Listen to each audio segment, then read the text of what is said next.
Alright, yeah, no, that went well. Hey, what's up, folks? Seagulls! And they're gone. Excuse me. Just had a dinner.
Men.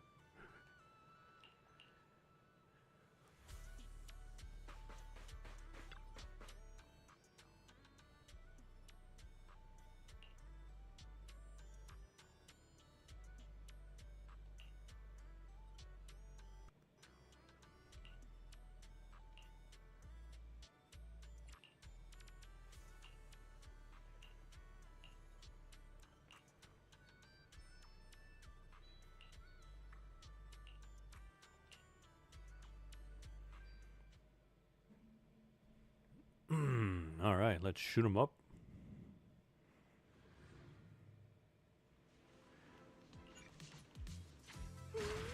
탄약은 충분해요.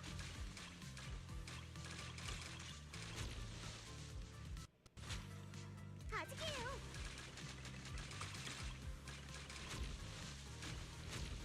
힘내, 유주야! 마음껏 실력 발휘해봐! 유주야, 네가 최고야! 근데 정말 이렇게 말해야 해?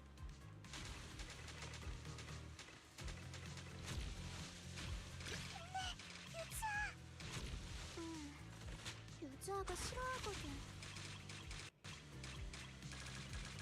저기요, 모기 같은 목소리로 뭐라는 거예요? Easy.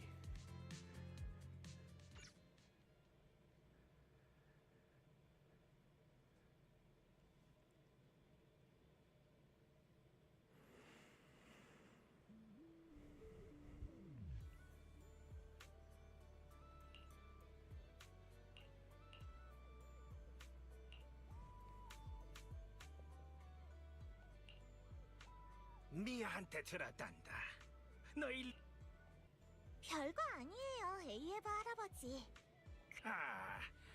아마 많은 사람들이 궁금해했지만 난 항상 그들에게 단단히 각오하라고 일러준다. 에이에바 할아버지, 저흰 괜찮으니까 부탁드려요.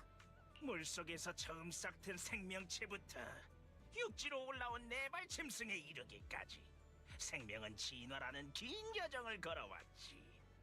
하지만 여전히 풀리지 않은 수수께끼들이 있고 아직 알려지지 않은 생명체들이 있다네.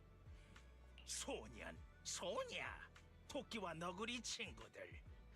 자네들은 이제 곧 진화사의 새양 생물과 육지 생명의 경계를 뒤엎을.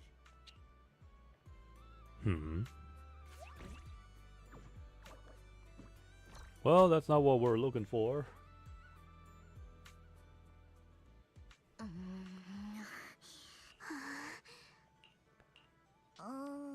유주야, 일단 진정해. 당신, 이 괴짜 영감! 영상 속의 인어는 대체 어디로 간 거죠? 인어? 무슨 인어? 너희가 보고 싶어 했던 건 심해의 요정 아니었나? 말장난 하자는 거죠? 앨리스, 문 열어요. 왜 이래 젊은이? 진정하게 책임자를 불러와야겠어. AF 할아버지, 저희가 책임자라는 걸 잊으신 건 아니죠? 혹시 그때 인어를 만난 장소를 알려주실 수 있나요? 육지와 해양의 경계를 뚫을 이 요정은 일단 넣어두시고요. 그런가? 벌써 몇십 년 전 일이라 정확한 위치를 내가 어찌 기억하겠나? 네? 진정하게 어디 있는지 모르면 우리가 같이 찾아보면 되지 않겠나? 잠깐, On mermaid radar? 내가 어디에 뒀더라? Measurement device. 이건 내가 옛 도시 연구소에 폐기된 물자 더미에서 찾아낸 건데 간단히 개조해봤지. 인간형 물고기의 꼬리에 갖다 대면 삐삐 소리가 난다네. Humanoid creatures with fishtails. I can think of one person. 게다가 자네들 그 소식 들었나? 최근 먼바다 낚시터에서 진짜로 인어를 본 사람이 있다더군.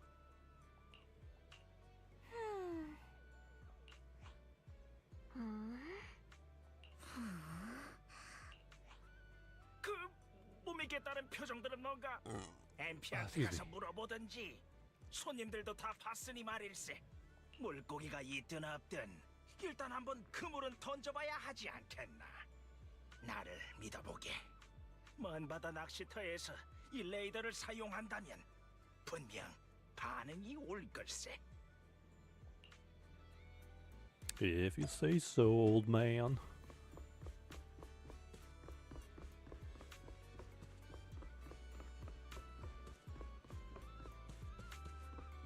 Penguin. Oh. Hello, what are they doing here?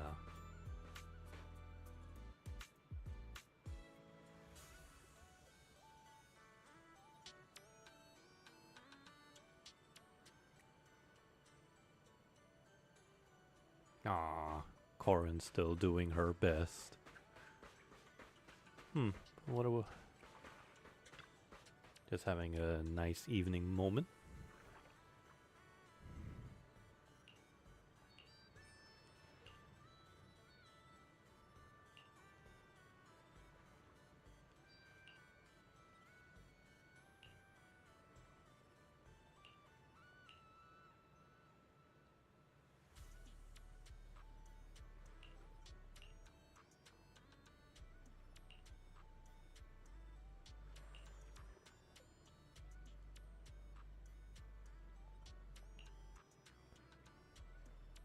Hey Ratchet, what's up?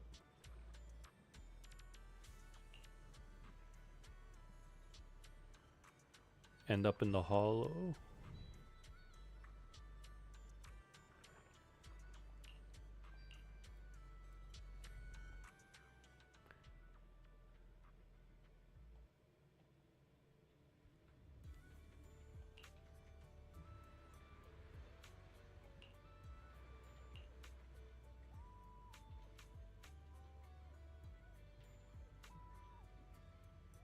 Bangbus don't know hunger and thirst.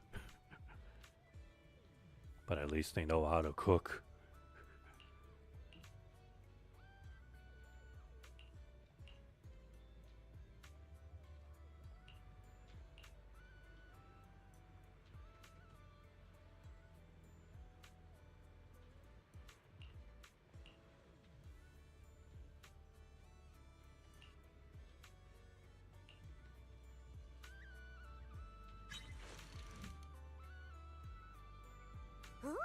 기운이 넘치는데요? 아우, 무거워. 엄청 큰 녀석이네요. 역시 당신이네요. I almost forgot how to fish. 얼마든지 들어오세요.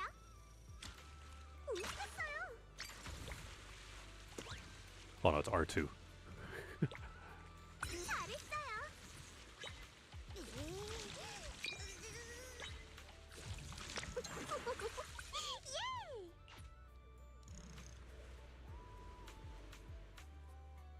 예! I figured. That's probably why Lyakan and Corrin were on the beach.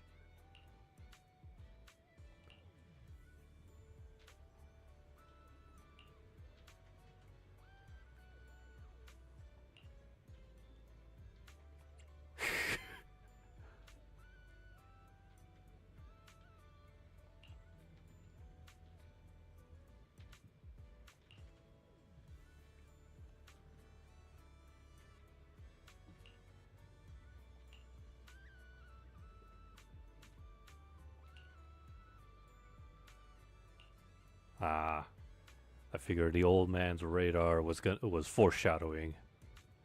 Cause there's only one character with a fish tail, or I should say a shark tail.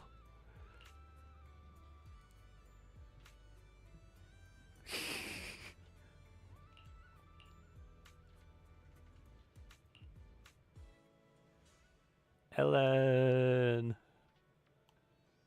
I wonder if we'll ever get another character with a fish or a shark tail. Or maybe a dolphin tail. Or a whale.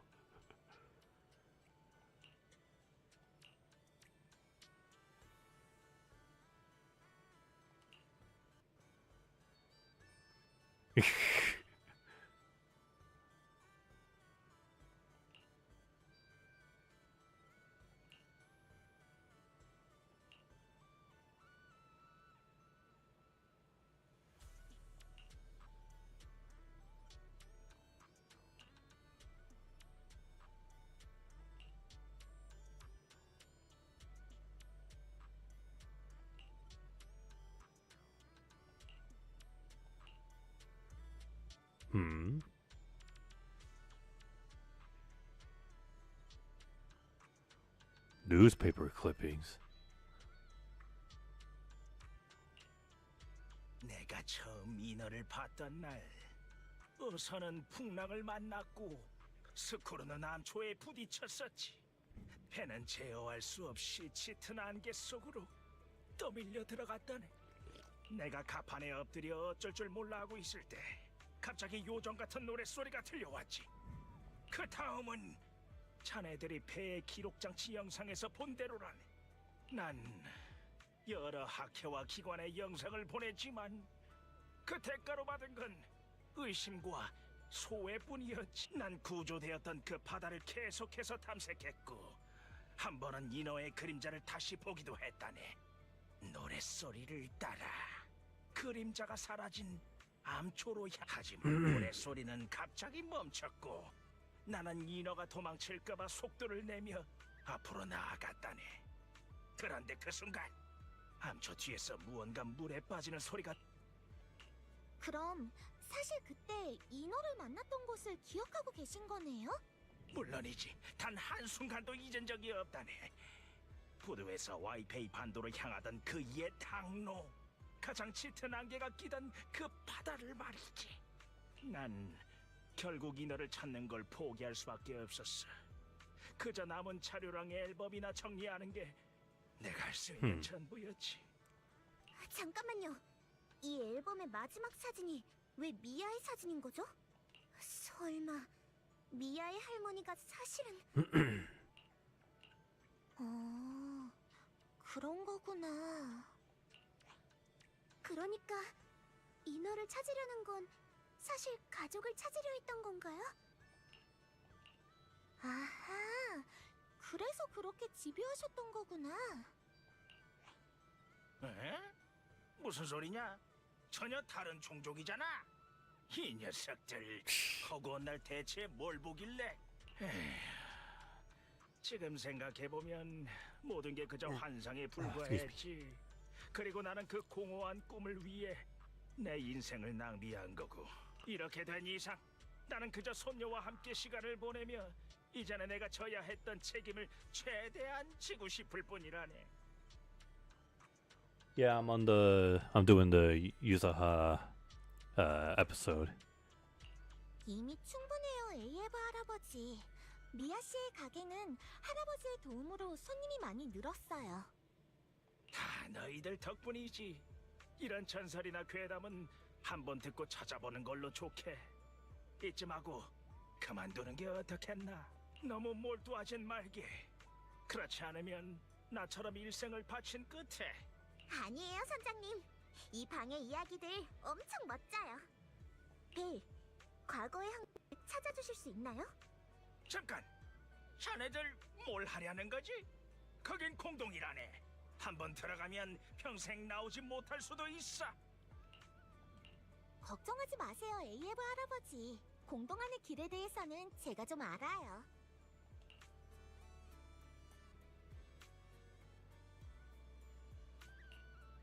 Gonna need a bigger ship, yes. Or else there will be a bigger shark.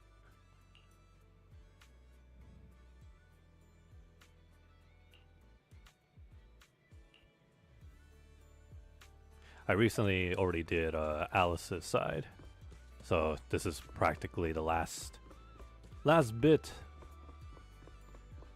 Aside of the fishing, I still have a few subspecies I haven't fished out yet. Other than that, though, pretty much most of the real good rewards I already got. And as of now, I got way too many. I got plenty of polychromes. There's no such thing as plenty enough. Everybody needs more.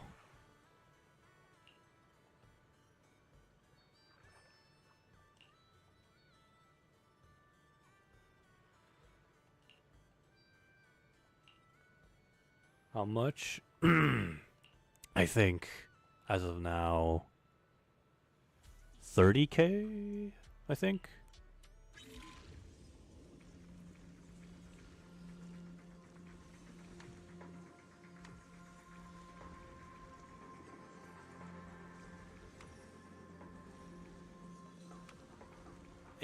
Too far.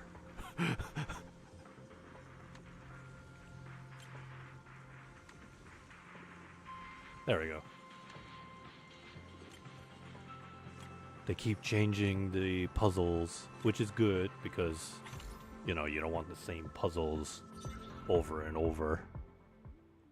They're gonna probably come up with some new ideas in the next season.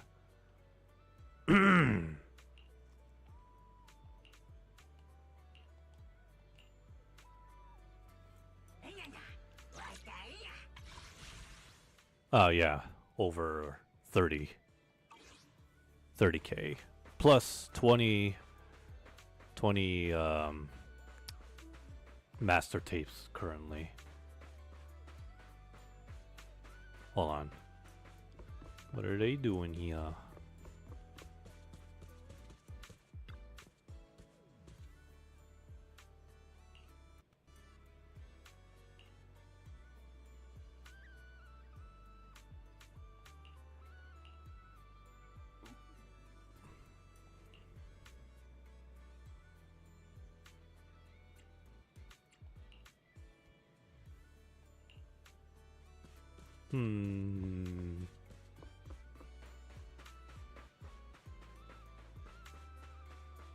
Was that like another foreshadow? Are we gonna bump into another member of the housekeeping?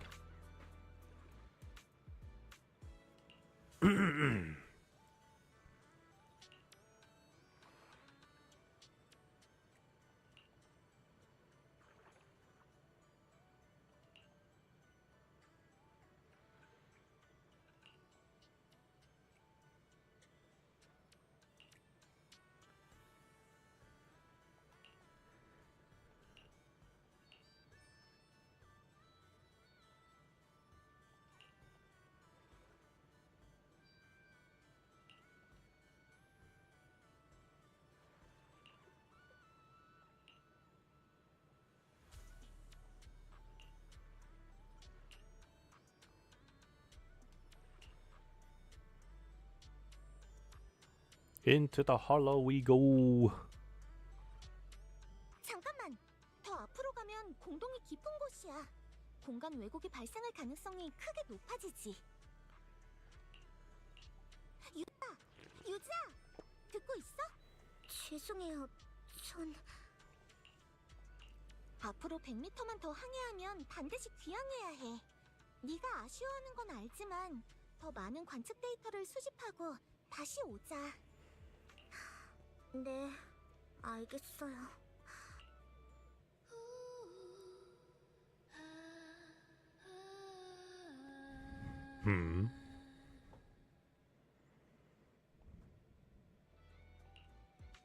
아, 그림자를 따라 계속 앞으로 가는 건가요? 유자, 마지막 이 100m 구간에서는 내가 공간의 안정 데이터를 꼼꼼히 지켜볼게. 임계치에 가까워지면 반드시 떠나야 해. 에테리얼은 걱정하지 마. 내가 모두를 지킬 테니까. 감사합니다. 정말 감사해요, 여러분.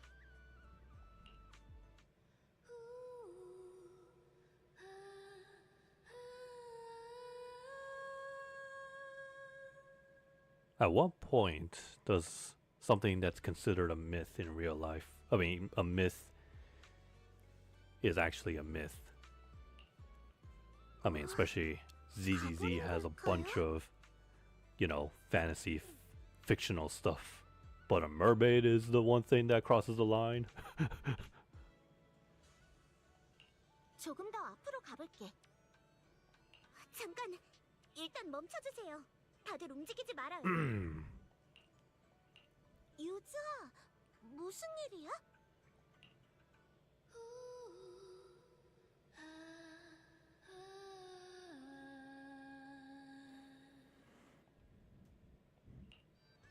됐다. 계속 앞으로 가자.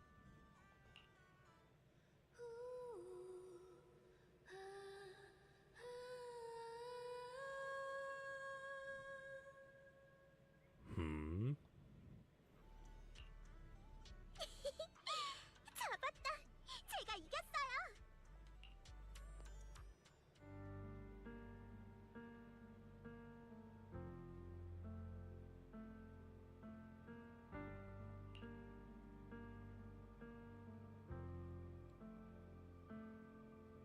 Huh. 실제로 만난 건 이번이 처음이지만 아무래도 전 이렇게 말하고 싶네요. 오랜만이에요. 전 우키나미 유즈아예요.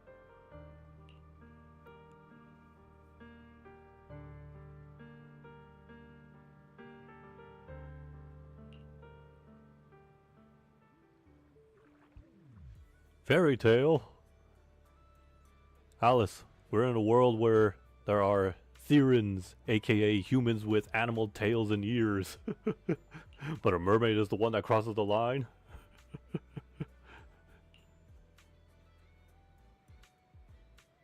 Oh, right, and of course the ether corruption's all over. Although in their perspective, that would be considered a reality.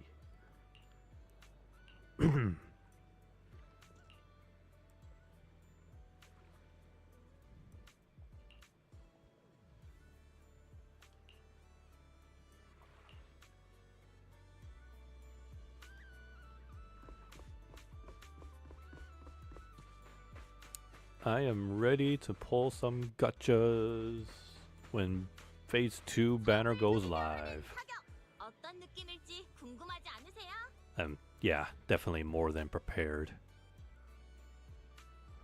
But will I have enough by the next update? When 2 more members of Obel Squad join? Yeah, Obel Squad is gonna have the grand total of 4. I mean, unless you include Ambi Silver Soldier variation, then that would be 5 members. But if you don't include Ambi, then yeah, that's a full 4 people team.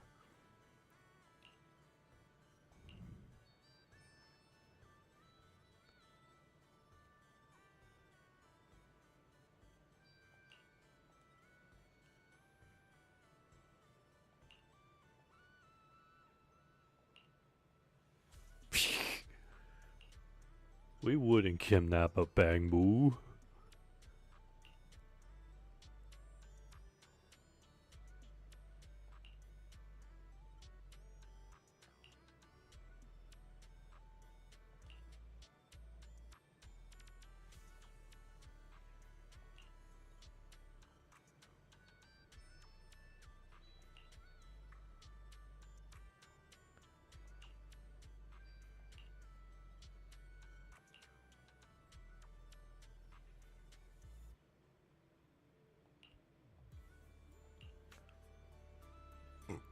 Ah, see.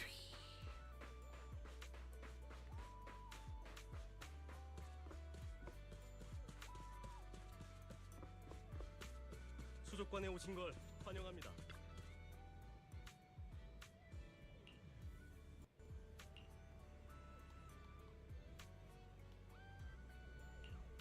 Huh?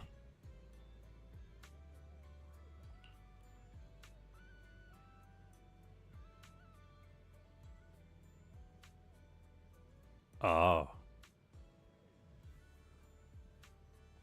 I think I heard of that game. But instead of fish, it's a wolf.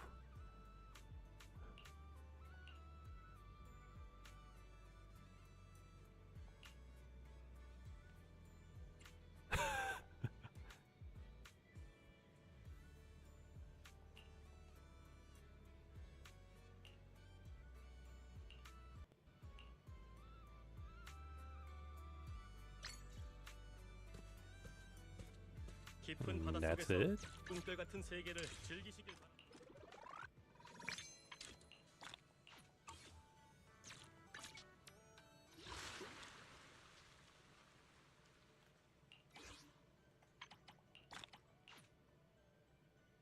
Six. Oh yeah, right. The aquarium decoration, and I didn't do that. Showcase 4 rare species at the aquarium. 4.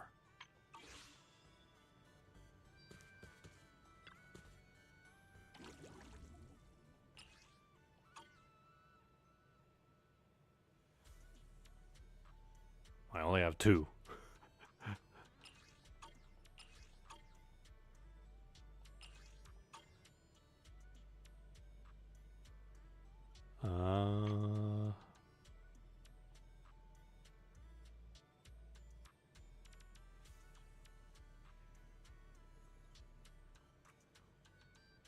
Where do I get more of those?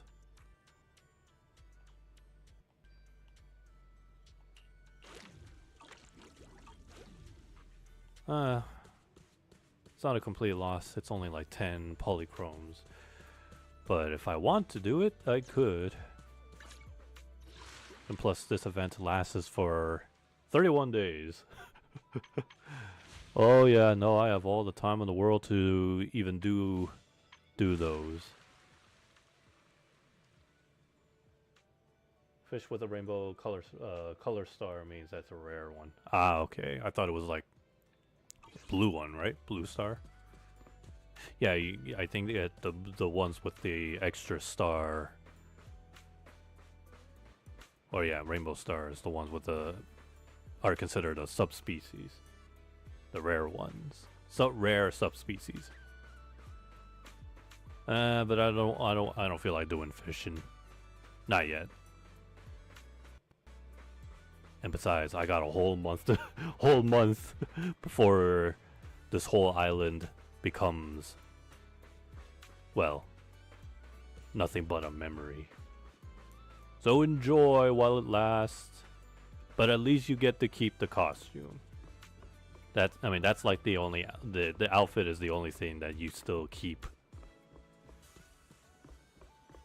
So chances are, in the future, like next summer, they're definitely gonna come up with like a new area, a new beach side, and new characters and such.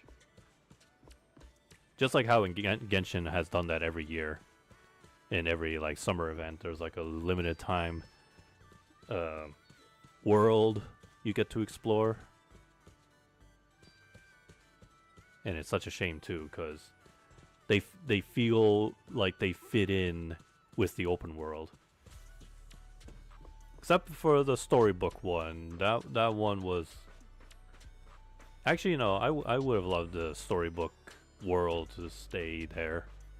But yeah.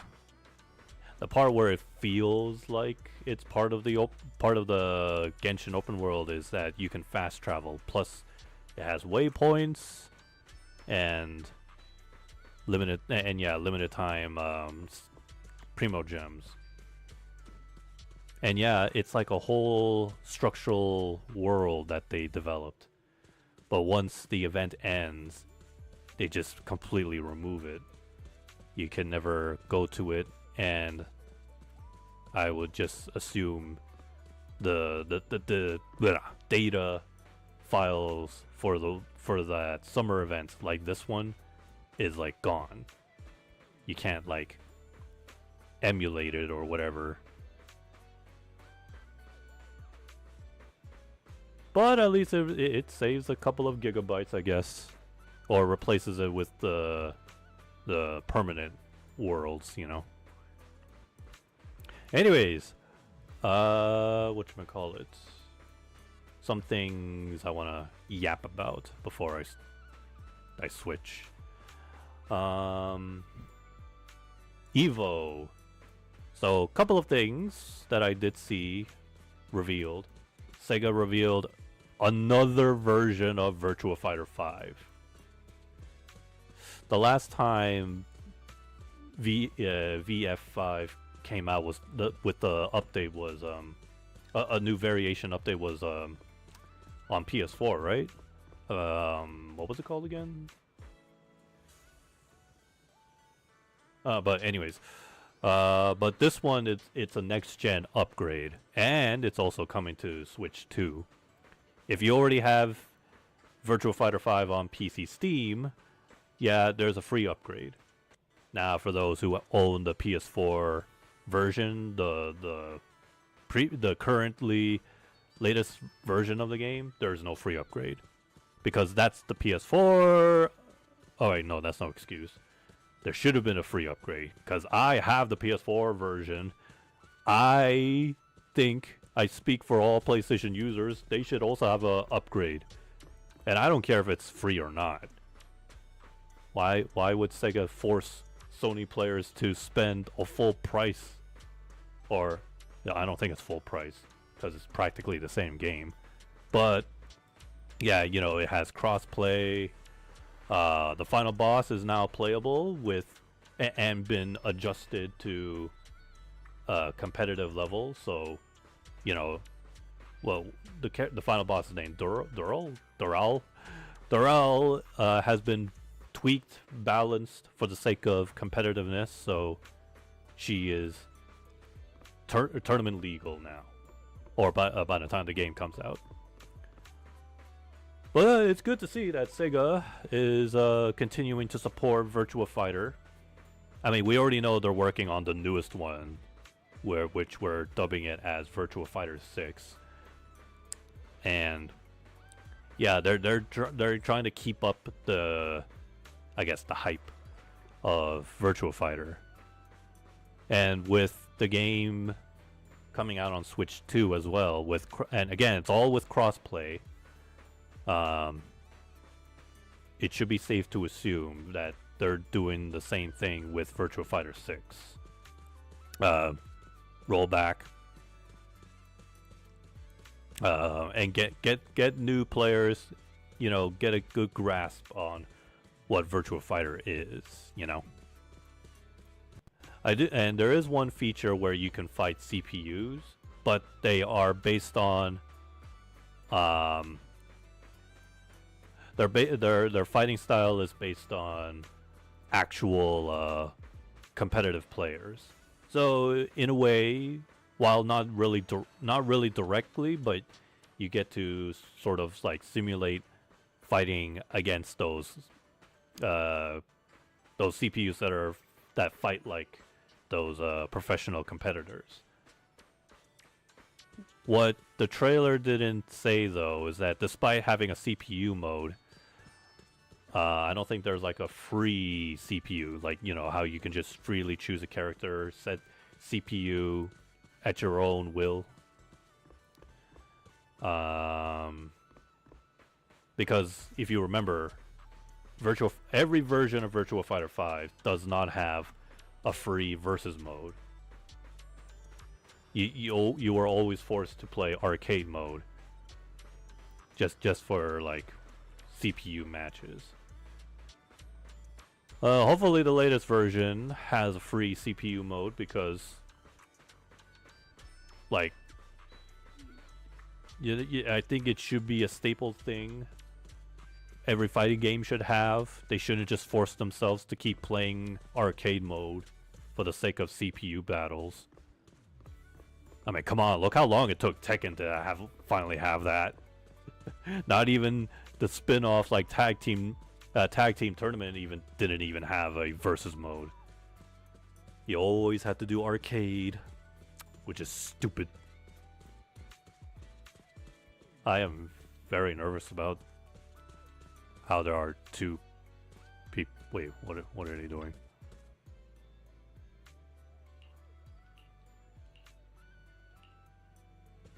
Just looking at a corner.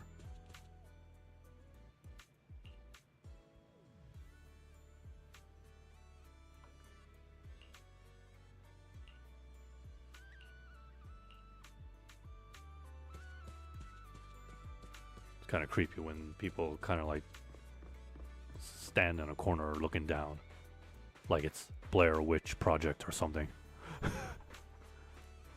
Anyways, where was I? Right, so Virtua Fighter did that.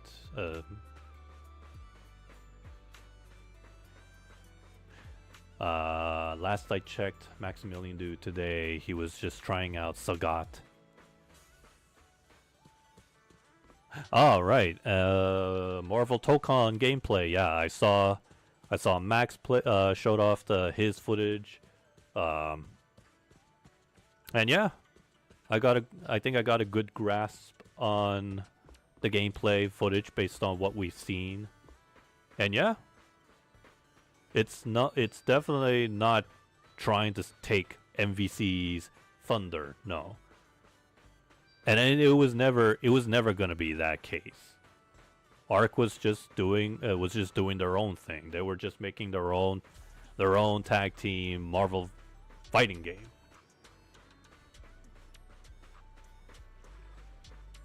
Anyways, yeah, it's definitely an Arc system fighting game that I'm very much looking forward to. And yeah, as I expected, during the match, it doesn't take long. Even Max said it himself, you know, since he got hands-on with the game. It doesn't take long to get your third and fourth character in your team. So all those people who were complaining about it initially, well, yeah, doubters. Although I have seen some people kind of they still felt pretty much let down. Like, I guess they got a little way too overhyped and had too many expectations. For me, this is why for myself, I always try to keep my expectations to a bare minimum. And no, after seeing the gameplay at its fullest, I'm not disappointed. In fact, no, I'm more than excited for it. I'm jealous that I'm not at EVO. Not like I have the money to fly to Las Vegas, or even get a ticket to EVO. But no, I want to get hands-on with it. I want to try. And I'm very much looking forward to possible open betas. Closed, no, because closed are invites. Yeah, I'm pretty much looking forward to open betas because Arc tends to do that. And I know most open betas with Arc System Work fighting games, there's no training mode. It's always just straight to the fight and online. Usually I'm always on the fence against that.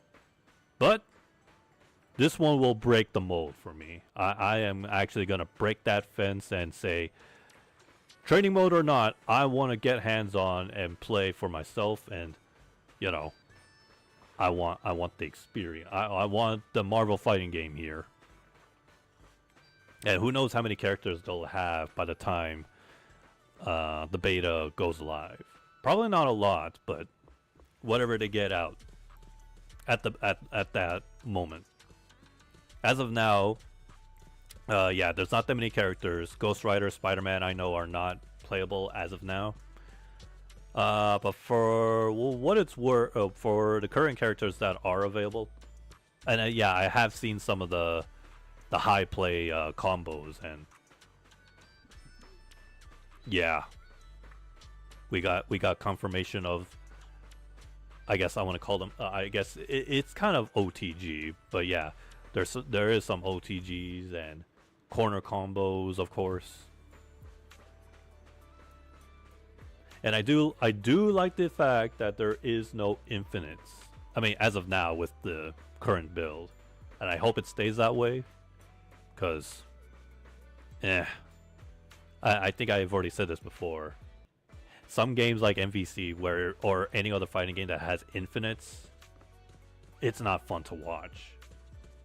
No, in fact, and you know, a lot of people are kind of like getting that same feeling. You know, you want, like, if you ever go rewatch some of the Evo matches with MVC, for example. Having infinite combos is great, sure, when you're the player in control, but when you're the viewer, or hell, even if you are the player actually, it's not fun. Because it's like one touch and then that's it. Now you just watch the same combos being repeated over and over until either the combo drops or the character dies. And it's like, oh, whoopee. Like, where's the comeback, you know? So I'm glad that at least Arc understands that, you know, infinites should not be in fighting games these days. It's not fun for the viewers. It's just one touch and that's it. Just watch the light show, watch the fireworks happen, but it's not the kind of fun firework where it explodes with dazzling colors and design. It's just explosion. Very, very minimal. So yeah, like I said, I'm very much looking forward to Marvel Tokon, and I want to see like more updates, more gameplay, new characters to be revealed, and 2026 has to come soon. What else was there? While this one wasn't really in my interest, but I just want to give it a bit of a shout out.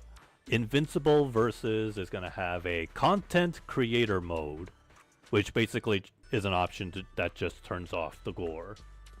And yeah, apparently that's what it's called. Content creator mode.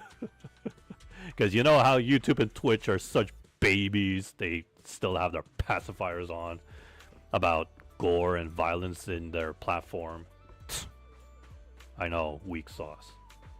And yeah, at least now with that option being a thing, you know, now you don't have, as a YouTuber, you don't have to worry about like editing out all the gore and blood out, or you know, put on the black and white filter or mosaic, whatever, blurry image. And apparently somebody, after that was revealed, some folks were kind of like roasting Ed Boon. Yeah, I know. Everybody knows. Mortal Kombat content creators on YouTube and Twitch can't even, you know, they have to go through all that extra effort to edit their videos. But even with the editing, it's somehow YouTube's AI just can't even tell, oh no, there's still violence.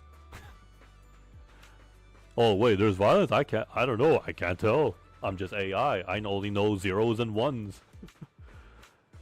So yeah, some folks were like roasting Ed Boon, saying, "Oh, look at that! Invincible Versus has like a safe mode, something that I wish Mortal Kombat had, something that we've been asking for decades. Somehow a small team was able to do that, but Mortal Kombat, a millionaire company, can't even do it. Ed Boon, NetherRealm Studios had all the time in the world, they could added that, but no. I bet if they were to be questioned by that, I bet Ed Boon will be like, but it's not Mortal Kombat without the blood and gore. Like something like that, you know. It's like Mario without his red cap. Well, yeah, well, Mario Odyssey was still a good game, and Mario had different types of hats, and it's still a Mario game. People didn't mind it. You can even make Mario shirtless and find out that he has nipples and Link doesn't. Anyways, so... And yeah, I do know that the Invincible Versus game is being developed by former devs of KI, so it's in good hands. Still, I did say it before on my personal note. It's just funny that I see Invincible be turned into a fighting game, because I don't know. I think for the kind of franchise that Invincible is, a fighting game is what I least expected. I don't know. I was thinking like an open world superhero game like Batman Arkham games.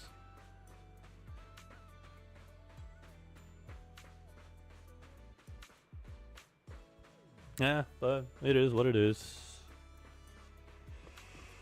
A good tag team fighting game. And it's gonna be a heated competition, I guess. But then again, I'm still leaning towards what I said before. Despite the competition, I think Marvel Tokon is gonna take the spotlight over 2XKO and Invincible Versus. I mean, yeah, you know, for one of the obvious reasons. Arc is working with a global phenomenon IP, which is, yeah, Marvel. One could argue, well, Marvel is so outdated, it's Invincible time. Or League of Legends fans will tell you, League of Legends is far better than whatever Marvel pumps out, because Marvel is not a video game company, it's a comic company. Yeah, I know. The fan base will fight tooth and nail, but think about it, Sunshine. It's being developed by Arc System Work. And how many fighting games have they pumped out that has been considered, you know, a global achievement? From Grand Blue Fantasy, Dragon Ball Fighters, Guilty Gear Strive. So, yeah.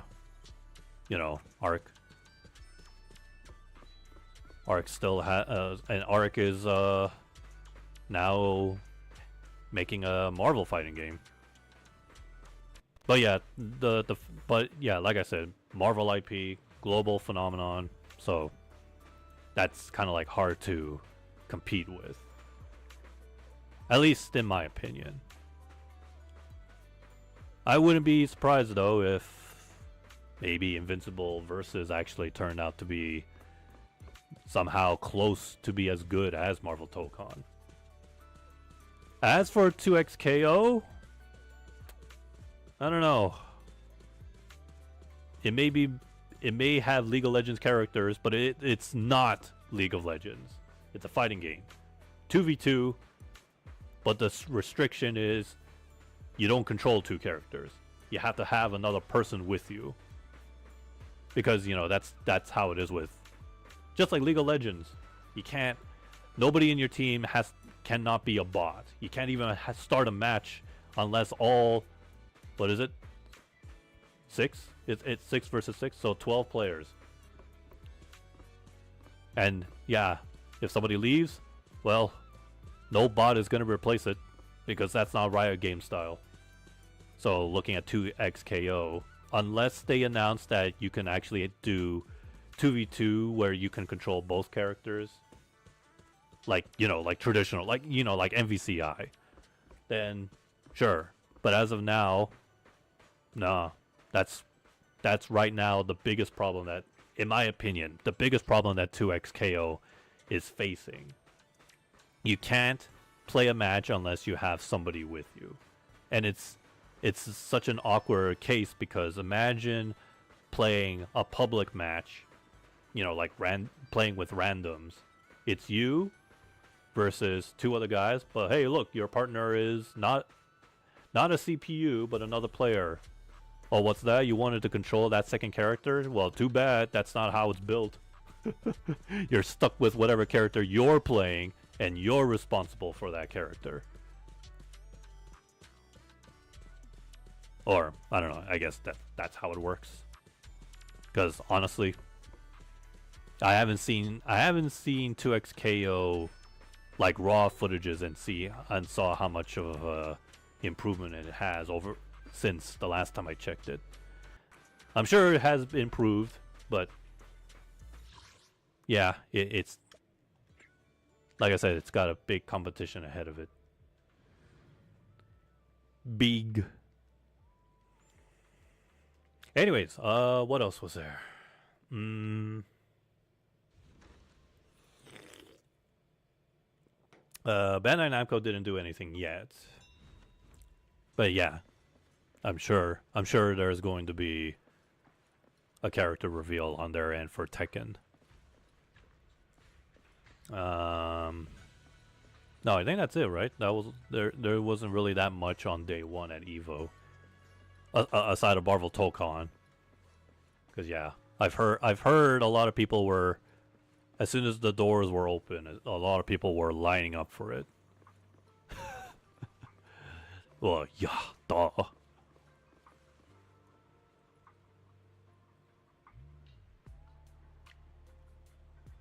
Wait, what? The cable cars go directly to the Hollow.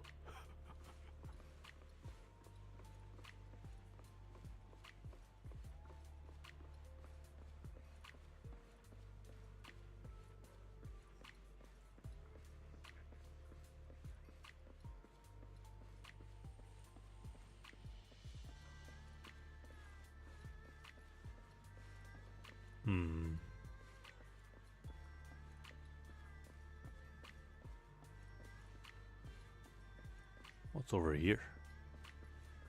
Not accessible, eh? Let's see. What else happened? No, I'm probably gonna switch. I was just yapping and such. Well, what do I switch to? I did the use a hot episode.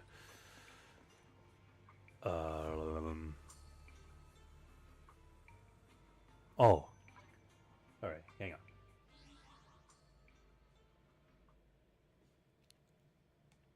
I'm gonna switch to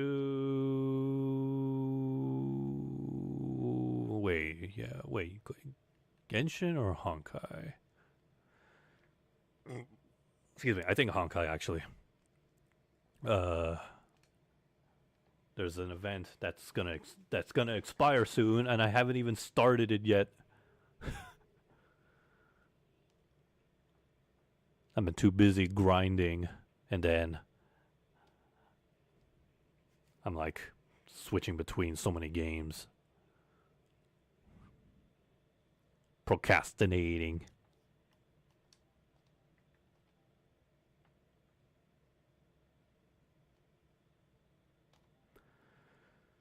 Speaking of Honkai, they just had their special program today. They got 2 new characters on the way. And I don't even have enough Stellar Jades. I spent so much on not 1, but 2 characters. 2 character banners.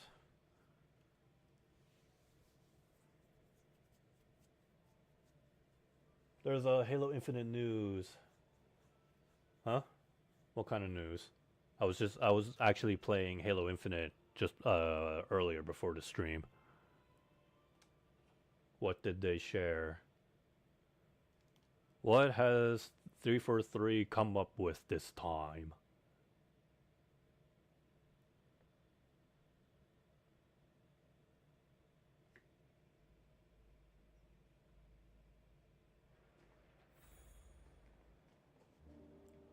Actually, hold on. I can just Google it myself. Hang on.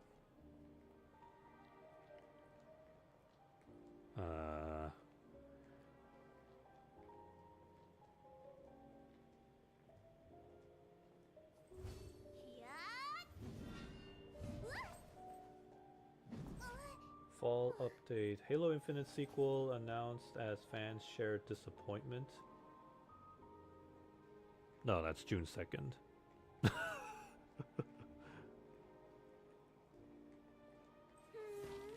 잎에 무슨 이슬? 마임에?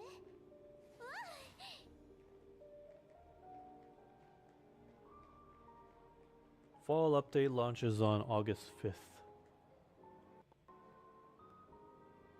A new version of the Carbine is coming. The Vestige Carbine. Let's see. Hang on.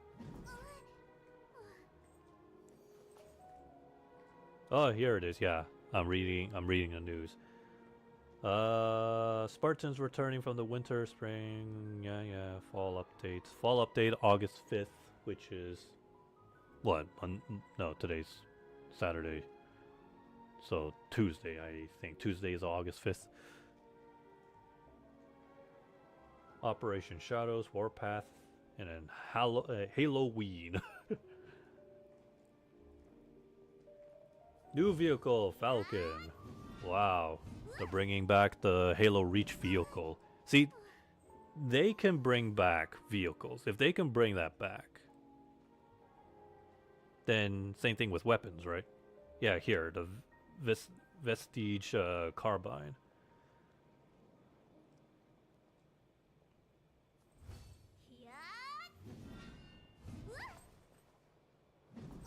Wield the Vestige Carbine against puny humans in Banished Slayer. A new symmetrical Slayer variant where teams carry either Unicy or banished weaponry in a showdown for ultimate domination. Huh. It's not a firefight, but Banished Slayer. Unless they're implying that's just PvP, like directly, against other players. Because, Spartans are humans. But then again, it says here, a new asymmetrical Slayer variant where teams carry either Unicy or... Oh, no, it's a Slayer variant. Yeah, no, it's a PvP. So they're basically making a dedicated Slayer playlist. Yeah, Banished Slayer... One team carries Unicy, the other carries Banished Weapon. Okay. Semi-automatic rifle fires green radioactive projectiles with unwavering accuracy. So basically it's like the plasma carbine from the classic Halo, Arbiter's main weapon. Okay. But yeah, see, if they can bring back old weapons like this... Where's my classic plasma rifle then? I mean, this comes close. I'll give them that. I'll give them the credit. Bringing back the Carbine and the Falcon, sure.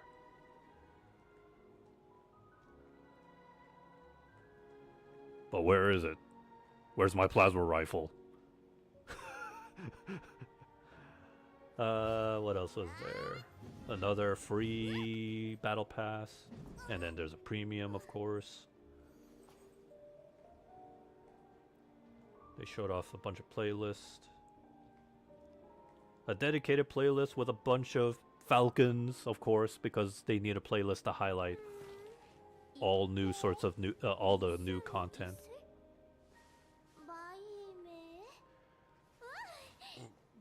Excuse me.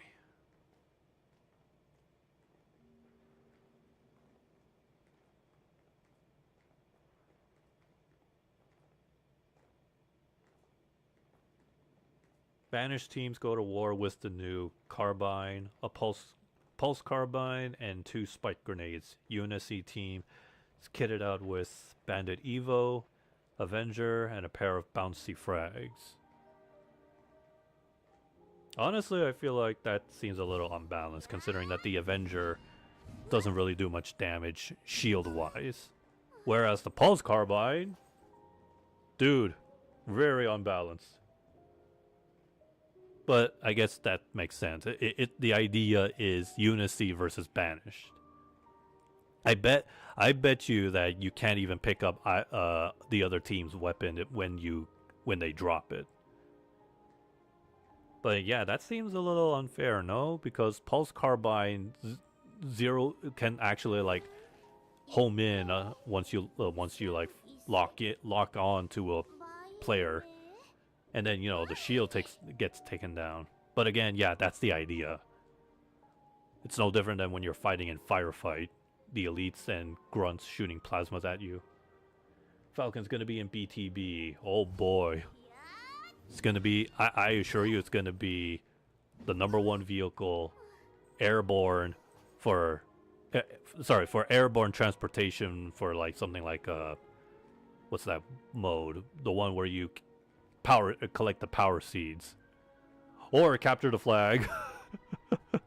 Because as of now, you know, the only way you could capture the flag easily with airborne style was the Wasp. Like if you remember, one person drives the Wasp, the other has to manually climb on top of the Wasp and then fly back to the base. You can't do that with the Banshee, unfortunately. But with the Falcon, it feels more proper because, you know, you can actually sit down. And the Falcon is armed to the teeth with a gun.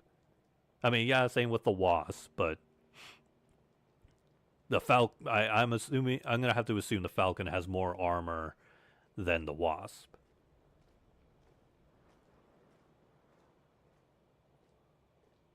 But yeah, it's gonna be interesting.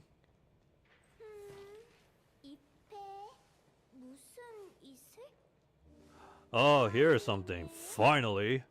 Firefight modes will no longer be split into default first-person and third-person variants. Players may now toggle between both perspectives at any time in the following modes. Firefight, King of the Hill, Linear Firefight, Firefight, King of the Hill, Grunt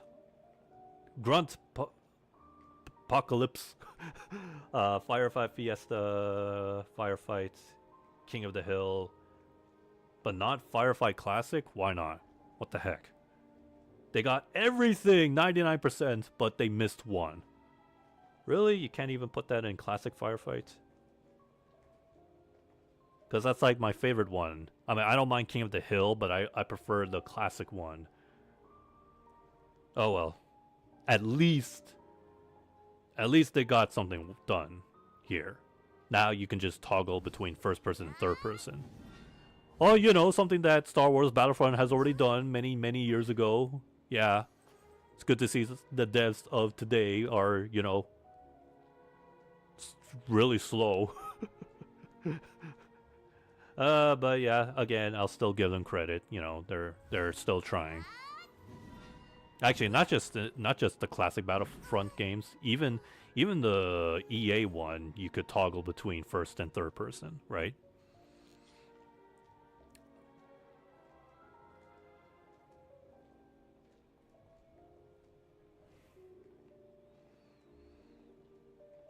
What else? And then, of course, there's gonna be some balance adjustments between weapons and equipment.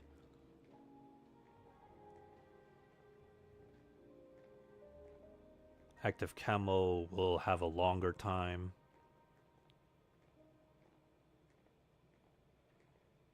Hydra will have a quicker lock-on and a faster firing rate and reduced loading time. Ravager, Rebound, Redux.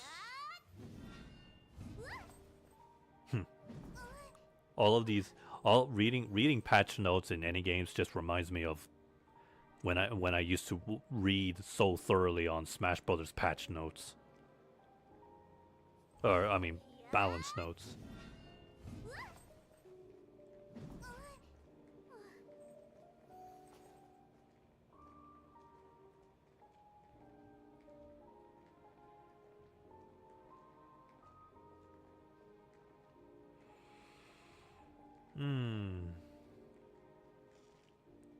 And yeah, they are throwing in a huge amount of updates and changes, improvements over on Forge. All right, not bad. 무슨 이슬? Still, I wish 마이네. I wish Classic Firefight had that toggle.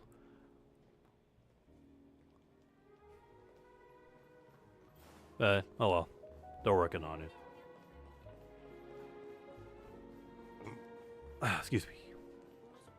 Although that being said, I guess that's gonna be a new setting in the options where, I mean, like a new thing. I have to go through to the menu, the options menu to button map which button I wanted to toggle. And I think I know which one to input, which button I'll allocate it.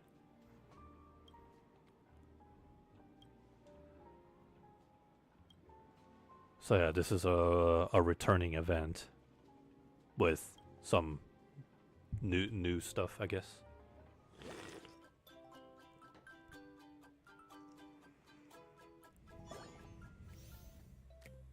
No, skip the basic rules. So I guess not really much has changed.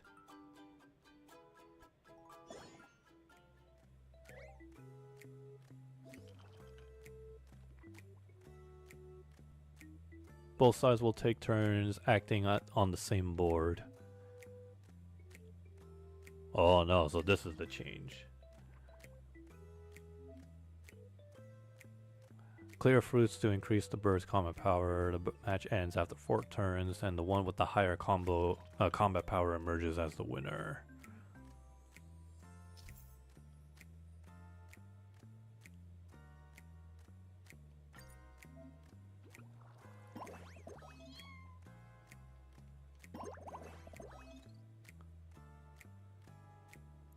Remain moves do not decrease after this action.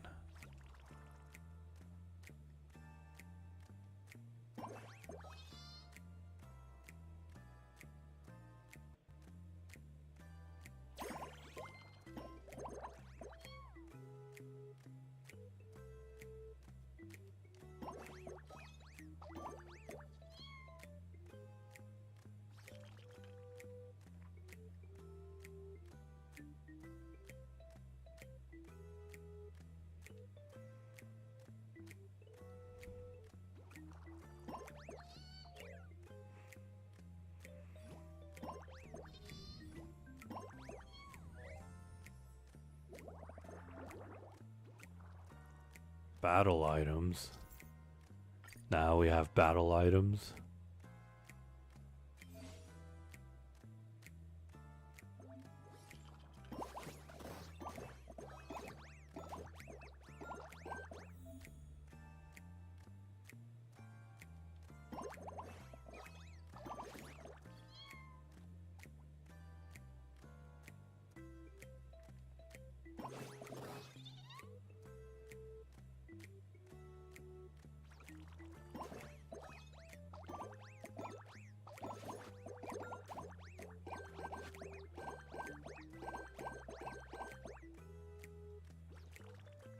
It's just a tutorial. The real deal is what happens after.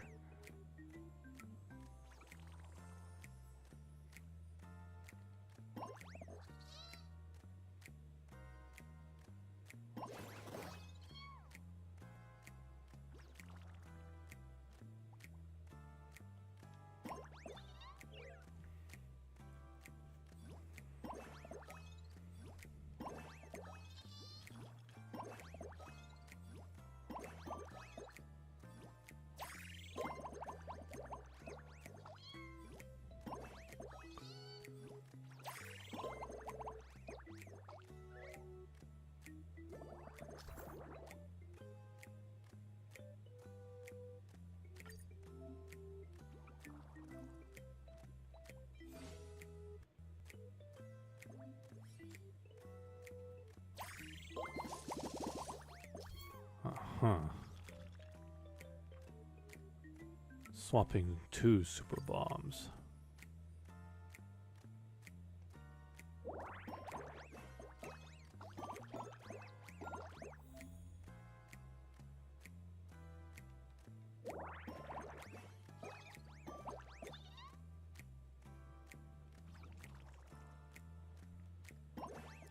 I have to use my second spare controller, cause my main one, it's not completely broken at all. It's just that every time whenever I move the joystick either forward or even right, it just suddenly always turns left. Now to be fair, I had that my main controller for my PS5. I had it for a long time, so it was gonna wear and tear eventually. So not too surprising. It's a good thing that this is why I have a second. It's always good to have a second spare in case.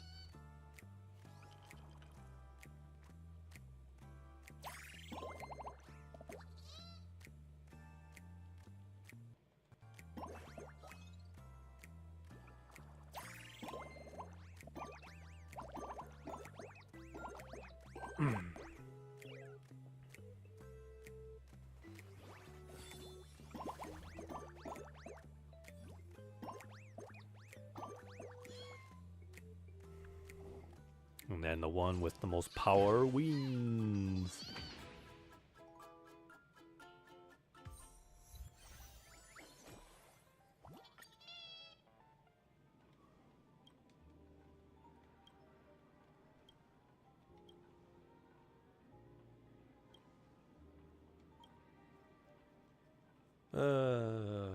I bet after Honkai is done with their 3 point whatever update,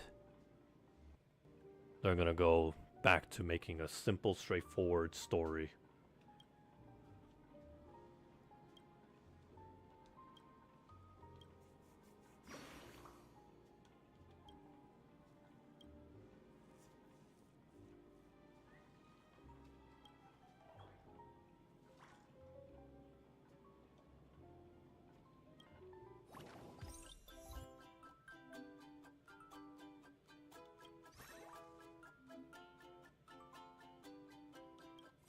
More tutorials.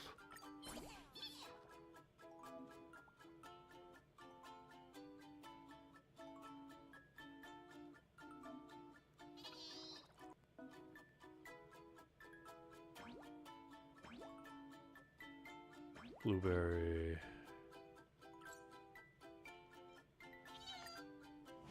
Okay.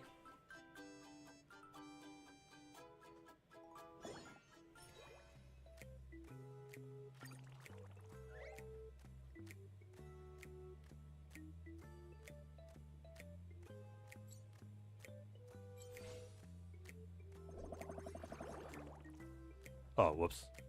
Can I redo that? I forgot what the bomb does. I had already forgotten.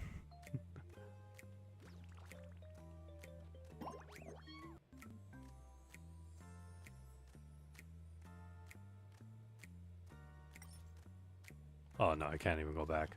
Oops. Oh well. This is what happens when I don't read carefully.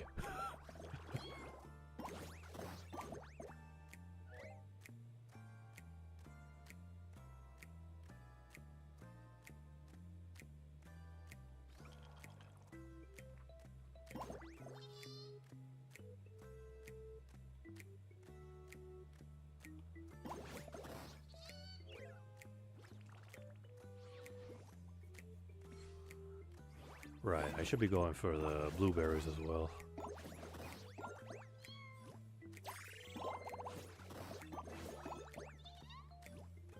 Because isn't that what my origami bird is?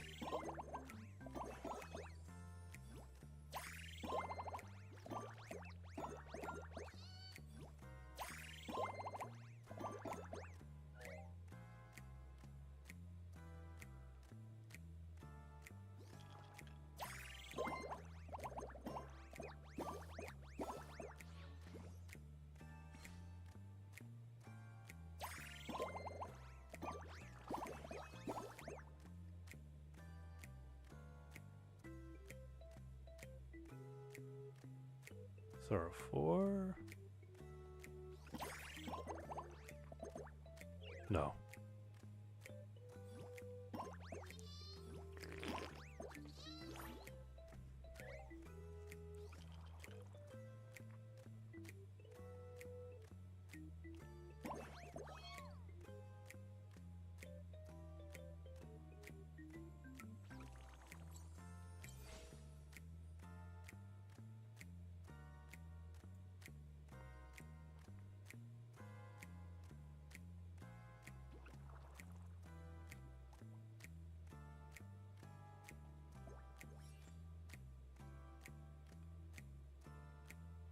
Yeah, I should have read that.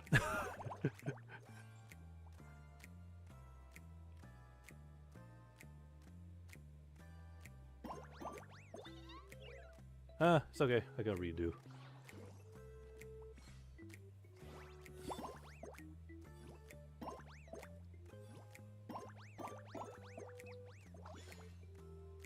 When they say transform, I had no idea what it meant.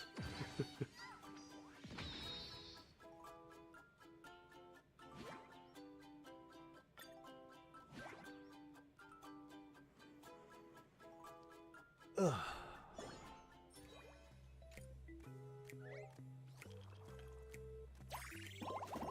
fact that they're gonna unlock a second item box. Oh, that's great.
Nothing dropped.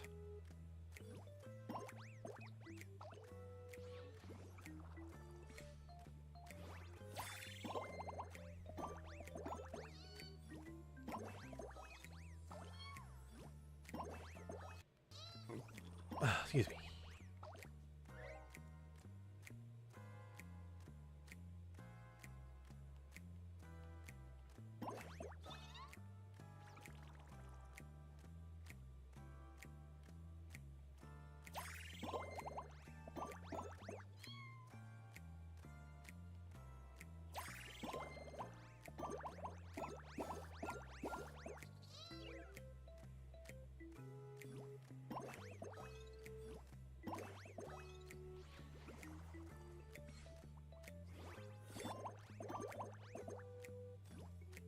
Hey.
I believe in the last time this event went live, they had a actual PvP, and the fact that I'm certain they are recently in some events in Hoyoverse games, they're now trying to enforce PvP, and yes, if you do them, you do get Polychrome, Stellar Jades, Primo Gems. Now, at least with Genshin's minigames, they're actually fun. Both fun and competitively, and I don't mind those. But the way how Honkai and ZZZ's the ZZZ's update that I enjoy PvP was that Fall Guys Falls Guy event.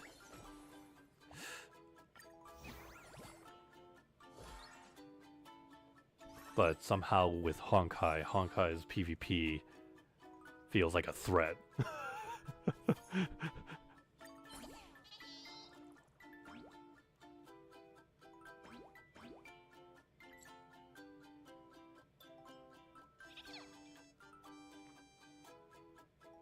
Eliminate. Okay. Like, man, it feels like people on Honkai in a PvP moment for events, they're out to kill you.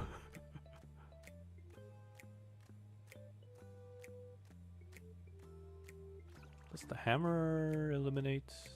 Let me see. Yeah, it does. But it won't cost me a move. So I guess that's a good thing. Is it too soon to use it? Yeah.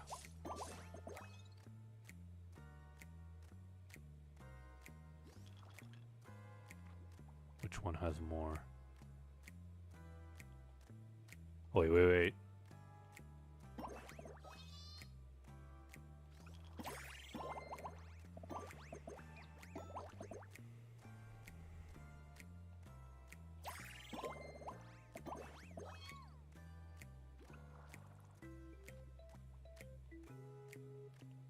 I should probably stick to using the D-pad.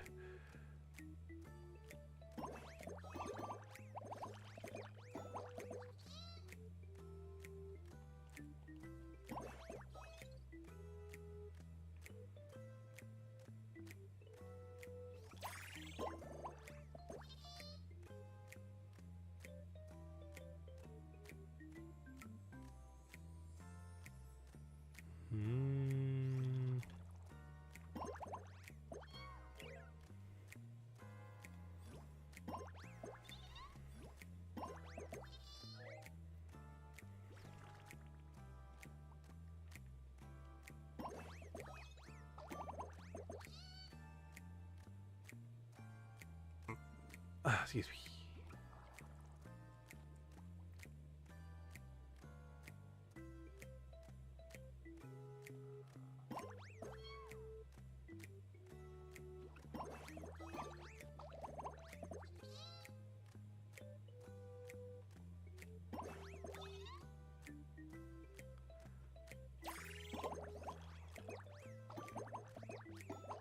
Banana.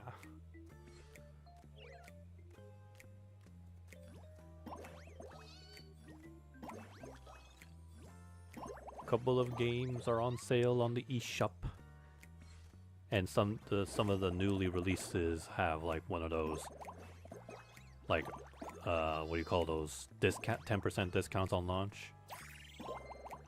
And yet still the eShop does not have a shopping cart where you can stack all the list of games that you added in, so you can just pay it all at once. Oh, so Nintendo being very, very greedy, where they're just trying to make you buy games and pay the taxes one by one for each game.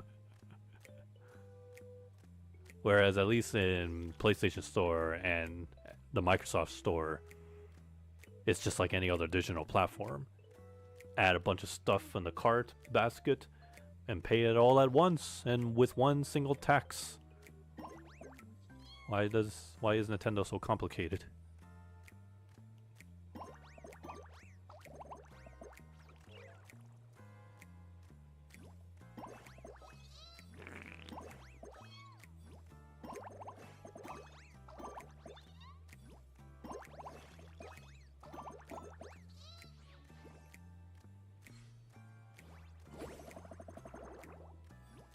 What was that, a shuffle?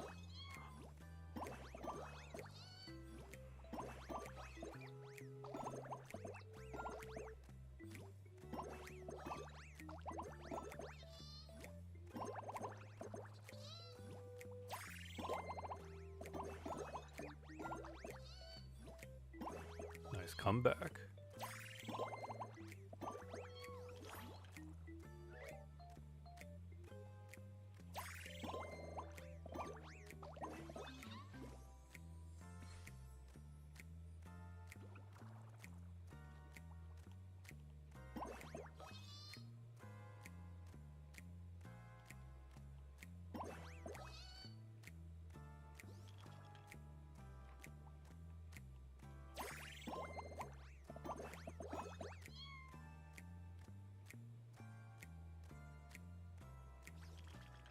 No extra banana?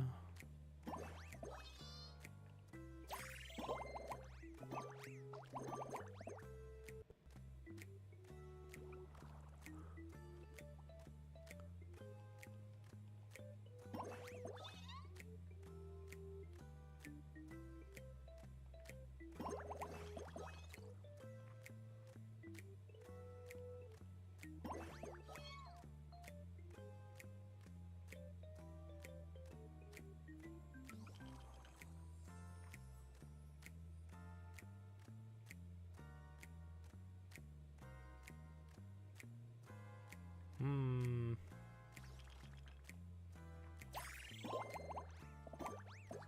Dang it.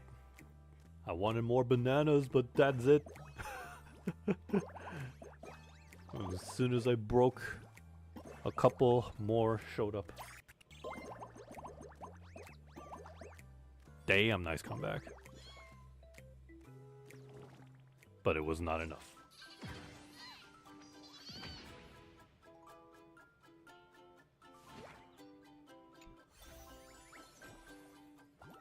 Reset all fruits. Oh, okay. I thought it was a shuffle.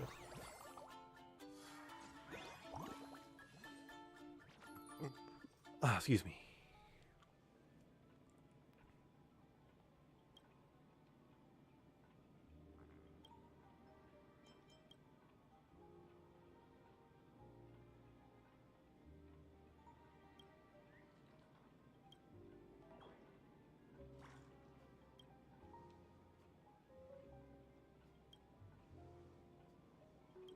Huh.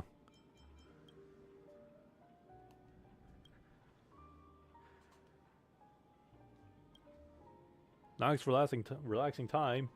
That means you're walking away from work. Again.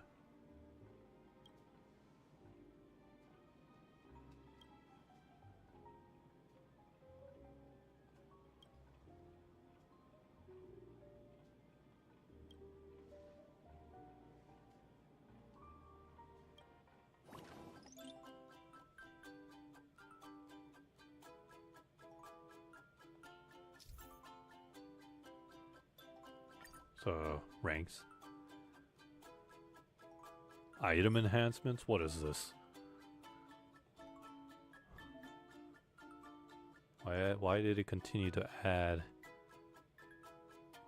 more stuff?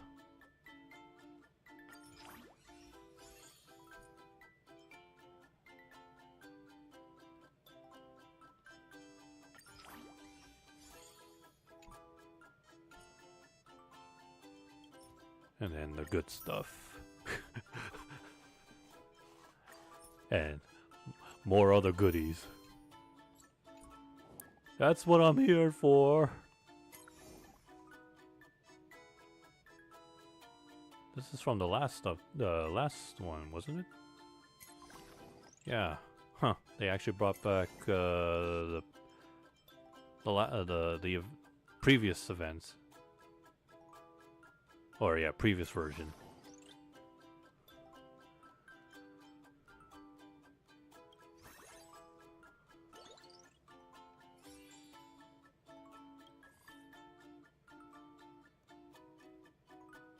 Equip hammer or a cube. 30 or more when achieving victory.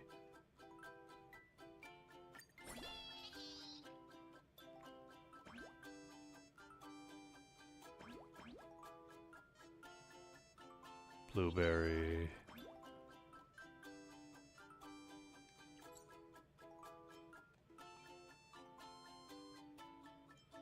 Or should I do? No, I'm gonna use the hammer.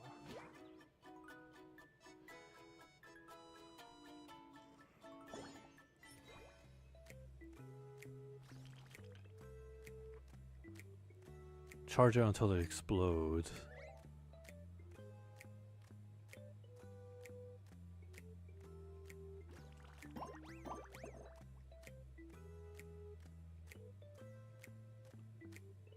Really? That's it? It was not even a 4.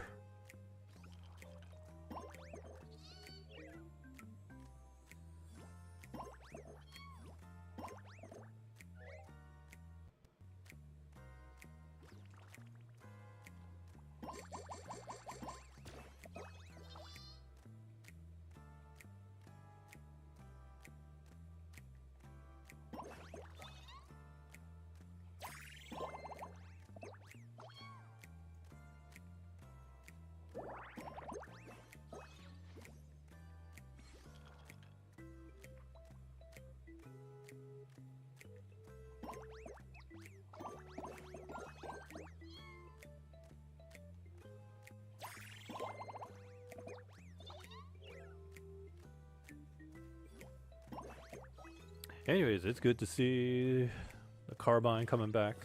I just hope it feels as good as it was in the classic Halo. Although I imagine the ammo capacity may be reduced. Because I feel like Halo Infinite's ammo, some guns got more ammo capacity and some had less. But I'll still wait for the day when they bring back classic plasma rifle.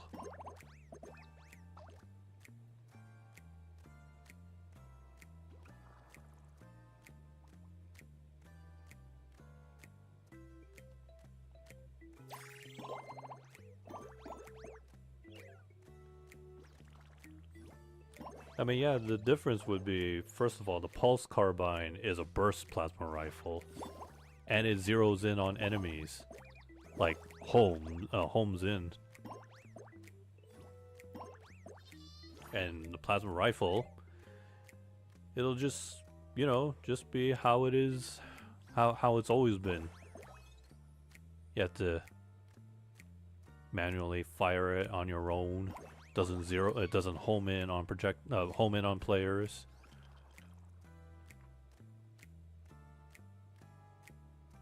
Maybe I should use a hammer.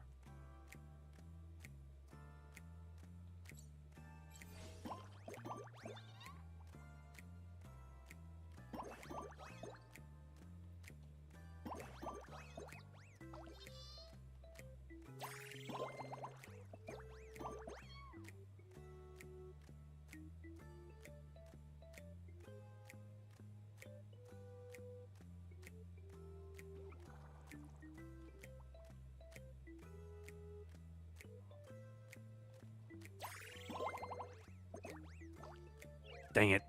I was hoping a fruit or two would drop.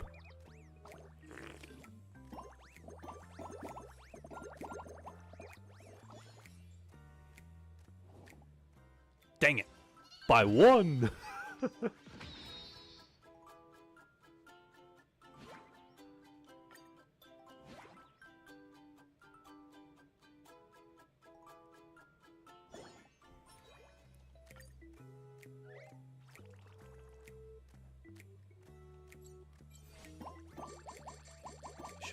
I should be using the items more often.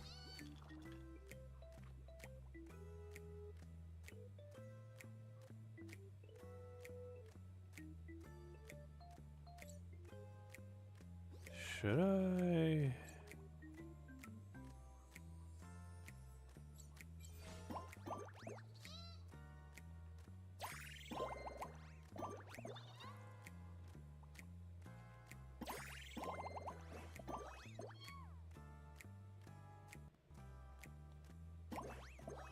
Oh, sweet.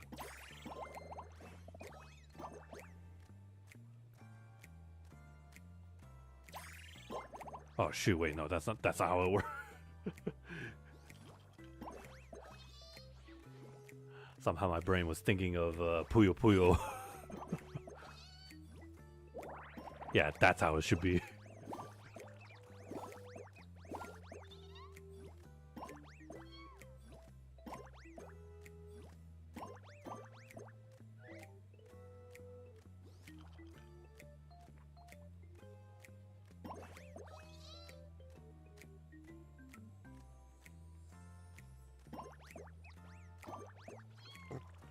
Excuse me.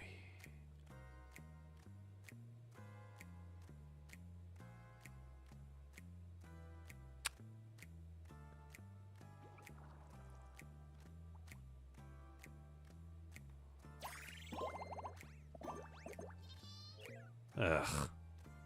Didn't get that much.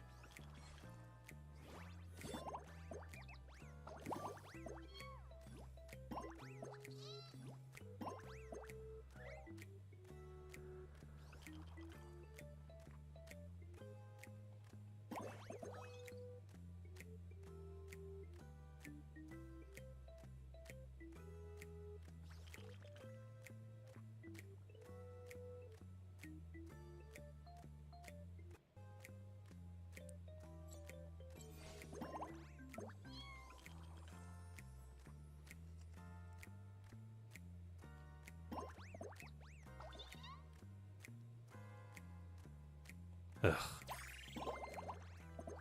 Oh, wait, shoot, no. Not more peaches. Shouldn't there were more peaches than bananas.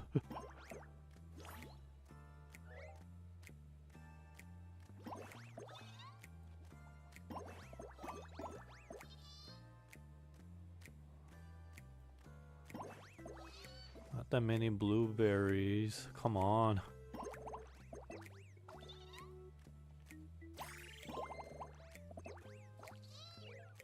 Dang. Gotta do it again, because I gave him the upper hand. Oh, wait, no, I got it, but what was that? One of the achievements checklists wanted me to do 30 or more, yeah.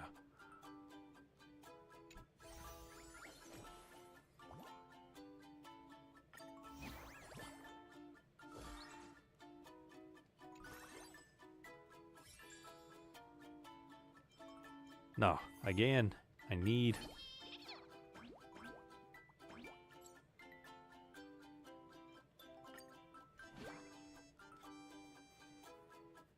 I need all the criterias met.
I feel like it's so RNG.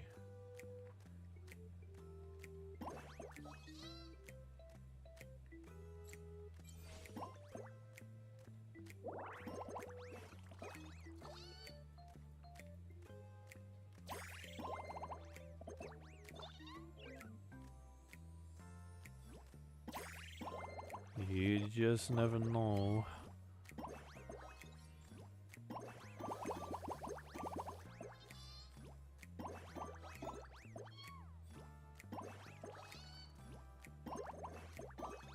I'm just now realizing by picking the origami bird that I currently have just gives the opponent the upper hand every time I score the blueberries.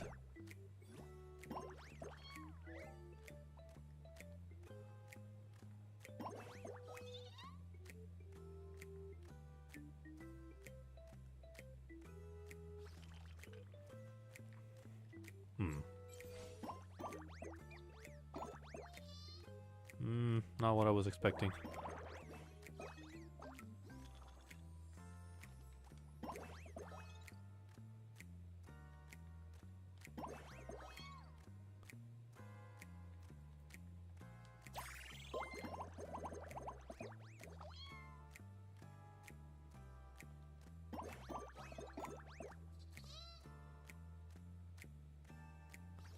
It's like a double-edged sword. It benefits me, but it also benefits my opponents.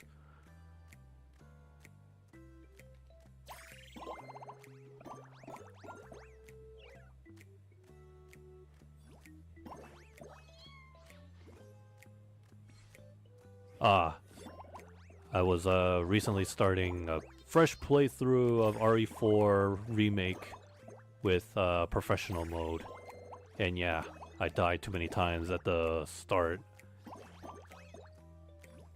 You know, the first village attack. Which comes as no surprise. And already I was like running out of ammo so quickly. But what I'm doing right now for the run is only sticking to the 3 weapons: pistol, shotgun, and the sniper rifle. I did some little research, of course, going to my completed file and comparing each weapon's firearm fire damage. And apparently, it turns out the sniper rifle, the bolt action and the semi-automatic, between the two, turns out the bolt action, when you upgrade it fully, it has more firepower.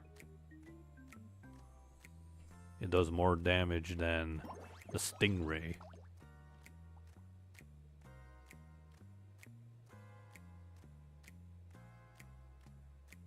Shoot, if only I had another hammer, but I don't. Oh well. Then I might as well try again. And again. And again. But yeah. I'm now currently at the castle with very little ammo because of the recent boss. And very little... or I think I only have like 1 health. A healing item.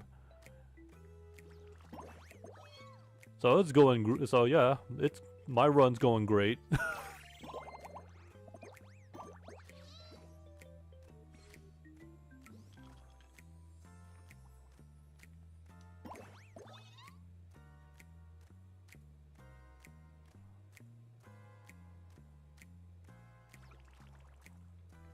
But man, the timing... The timing on the parry is very strict. Which, yeah, I know. That's pretty much what's to be expected. Alright, above 30. At the very least, they do allow you to use the extra costumes, so I have Ashley in the armor set so she doesn't die.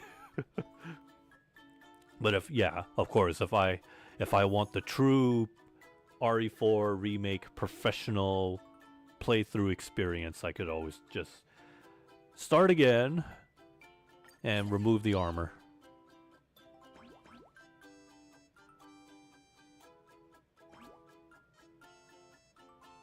Line or square? Also, hold on. Oh wait, no, it says it there too. Peace button or spicy bomb.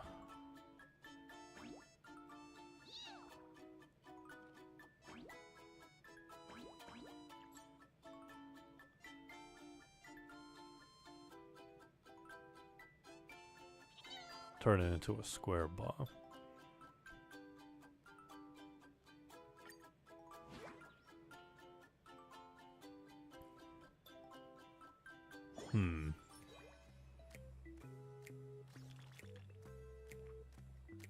Or perform a match 3 to the spell.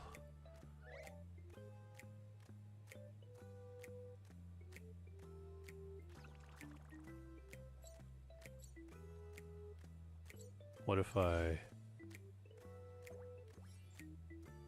Oh, wait. I did it again.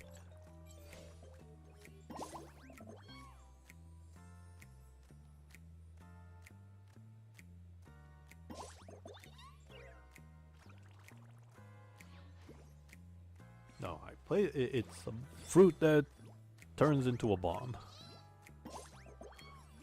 But then it'll only detonate once I line up.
I'm just trying to look for 4s.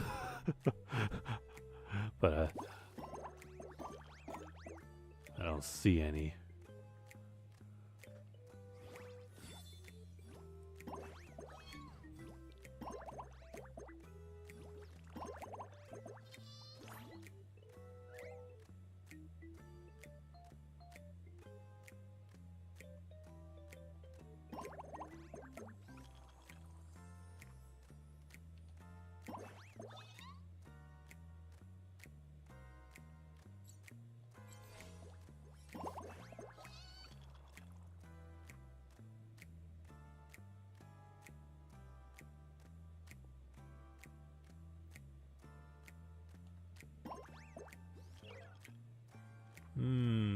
Very limited.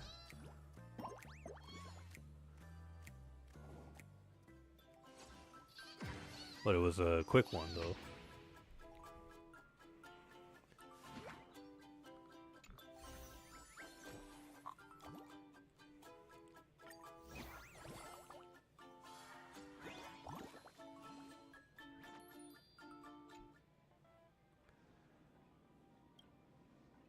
Alright. Who will be the next?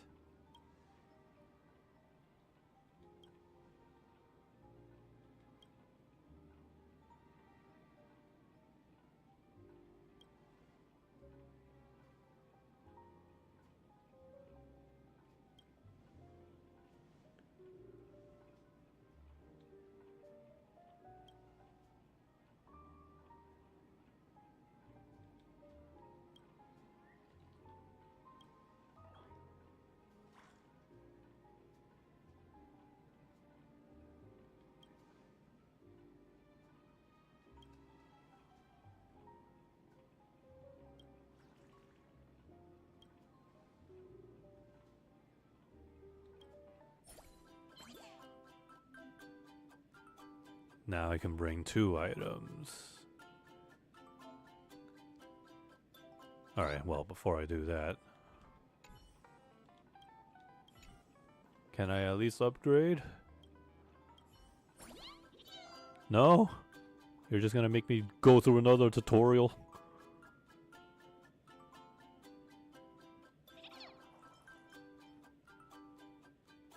Oh no, I can enhance on the spot. Okay.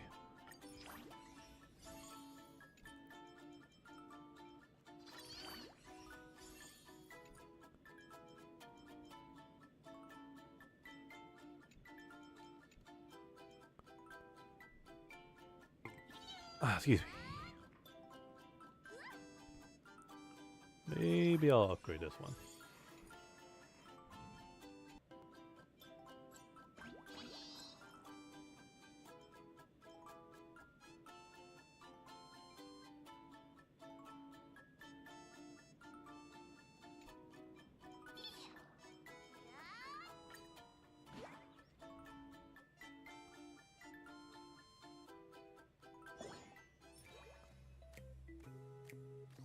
Gain 3 combat powers.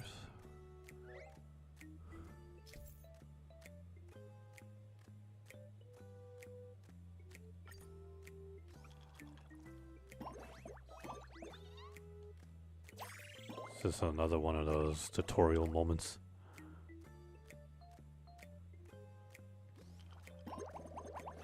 Yeah, I think so.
Don't know how this thing works.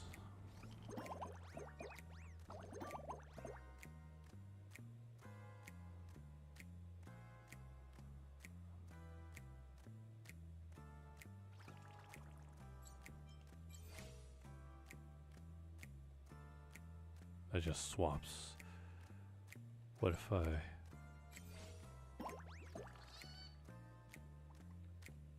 freely without using my turn?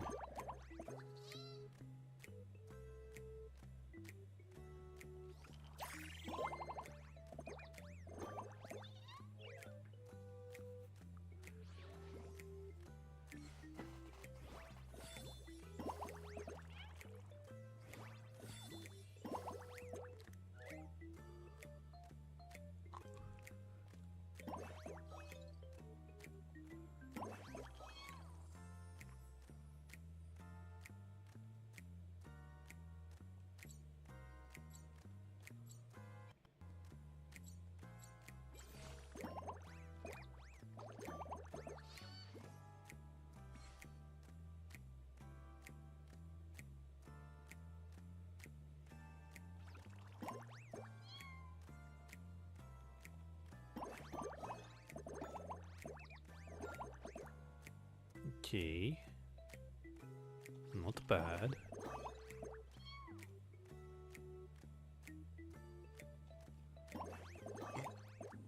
Excuse me.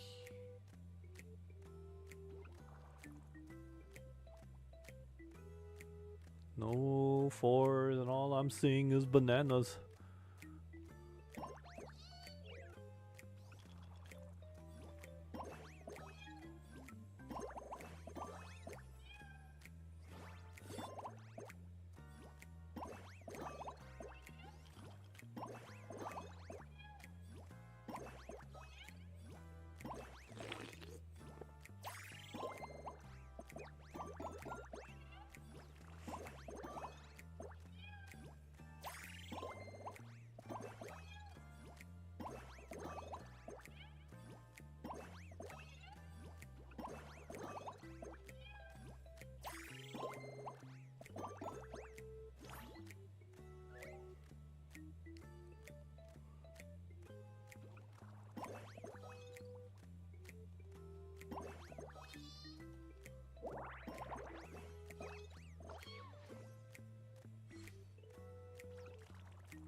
Eh.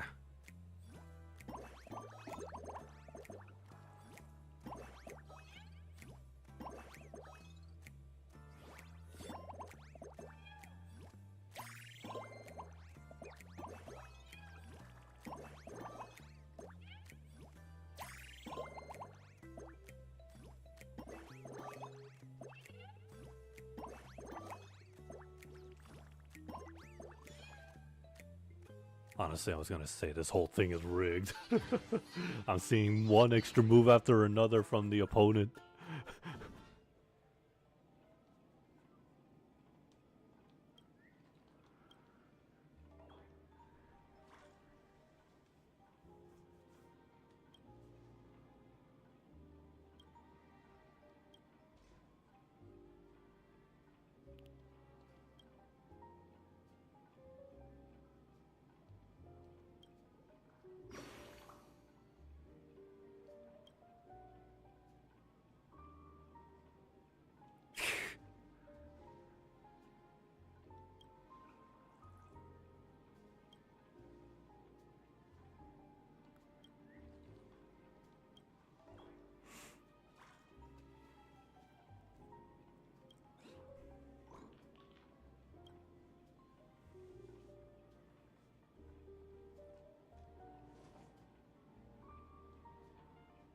Now Rappa's my opponent.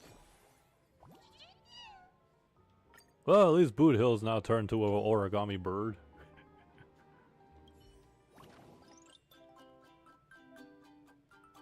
Oh no. But yeah, no. I've seen good professional, very good professional puzzle players around the world. They are terrifying.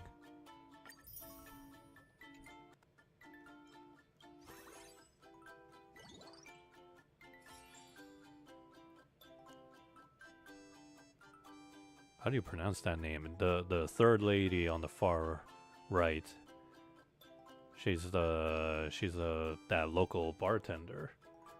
And the one rare NPC with a unique design rather than being flat like the second lady over there. And I say flat because it's just a texture model. There's no layers, it's just a single one.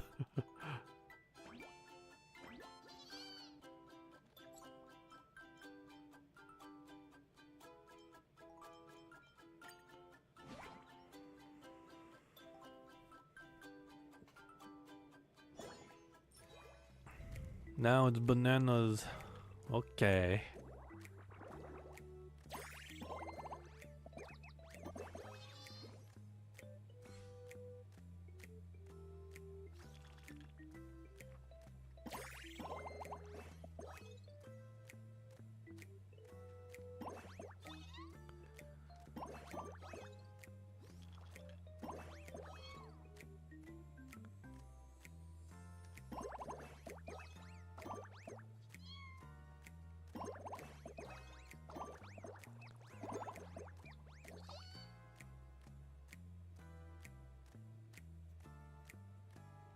Oh, and peaches too.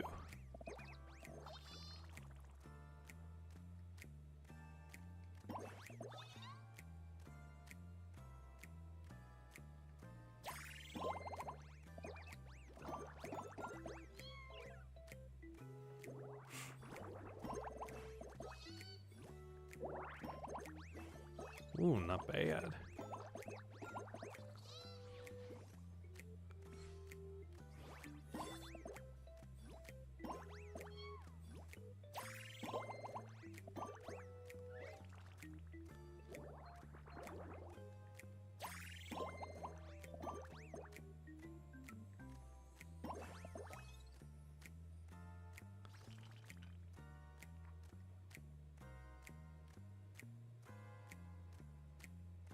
Hmm.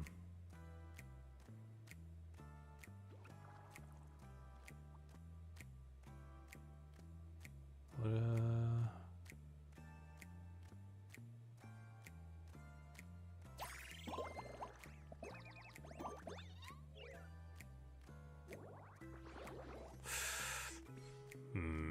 No, maybe that wasn't a good idea. Especially when that was my last turn, last move.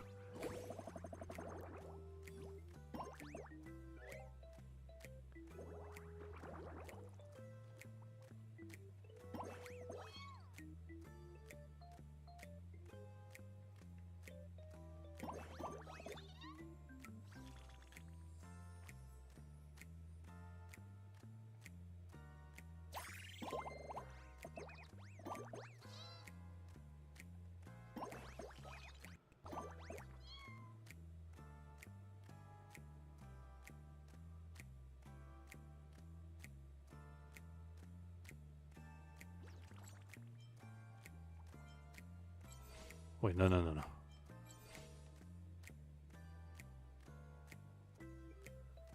Or what if I...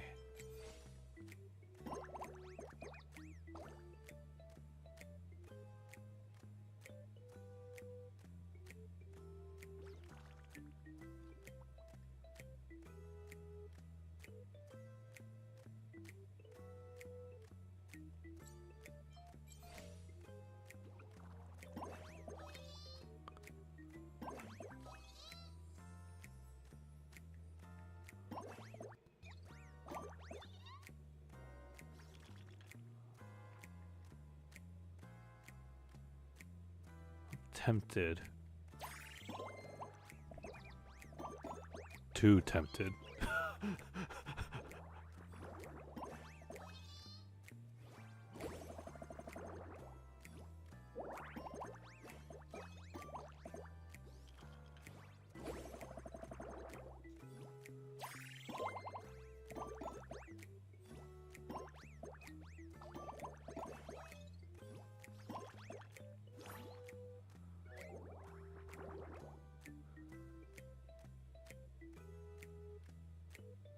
Should I shuffle? I'll try shuffling.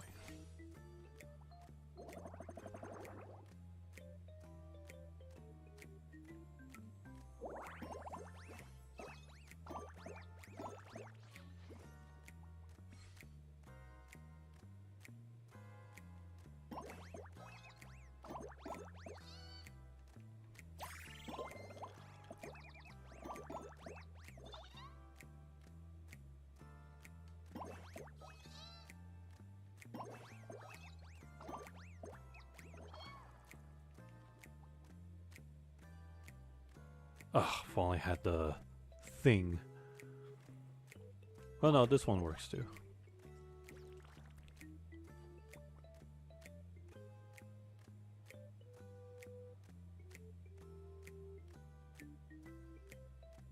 Should I shuffle? Yeah, I feel like I should shuffle.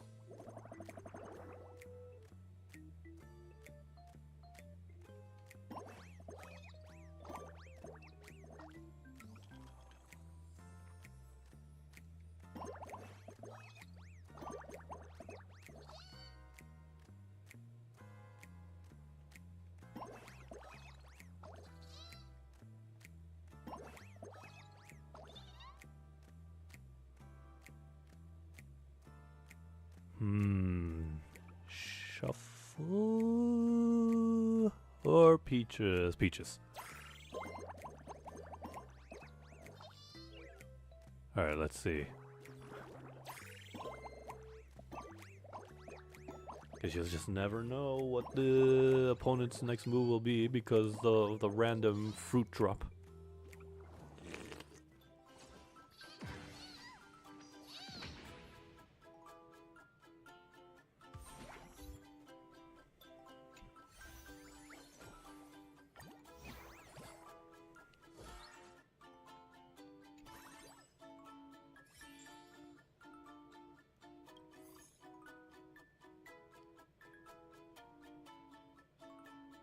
What's the cleaning spray?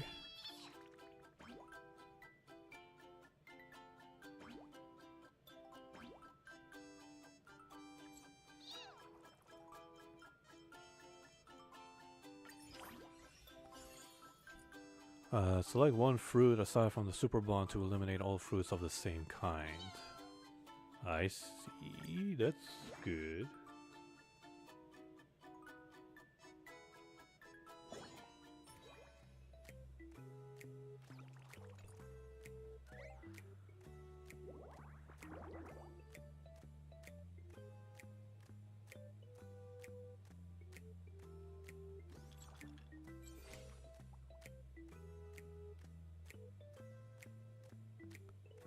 Can I detonate them even when they're sealed?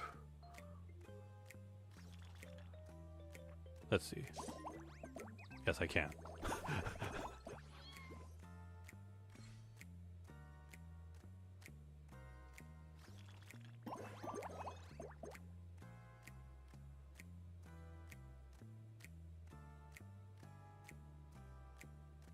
Ugh. What does the other one do? Select one fruit. Decided to eliminate of the same kind. Okay. Okay.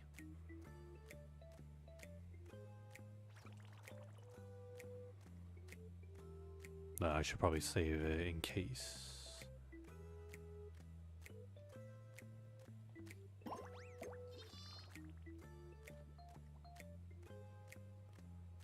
So until then, I guess that'll just be it for the start. Or no, I'm still going.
Oh, creates a duplicate.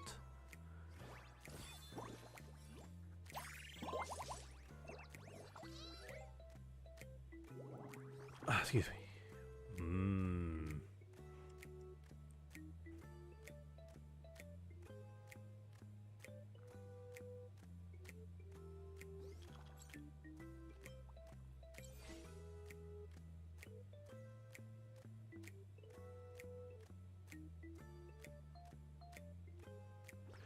And the other is what again? Lime bomb? No.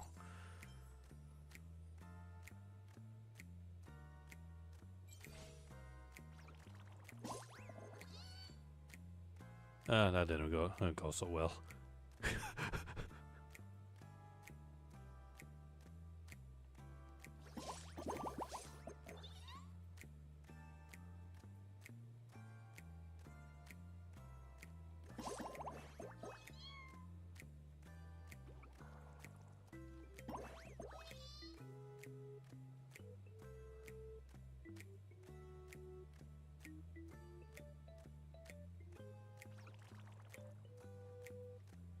Doesn't do anything though. Oh no, it doesn't have to match. Wasn't paying attention.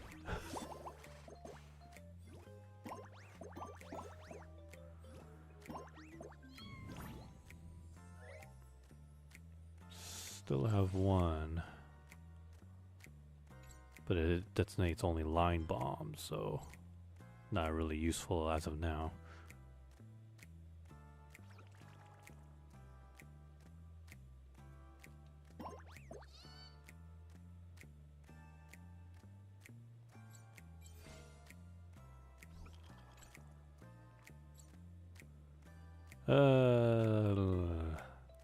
Just give me 3 more.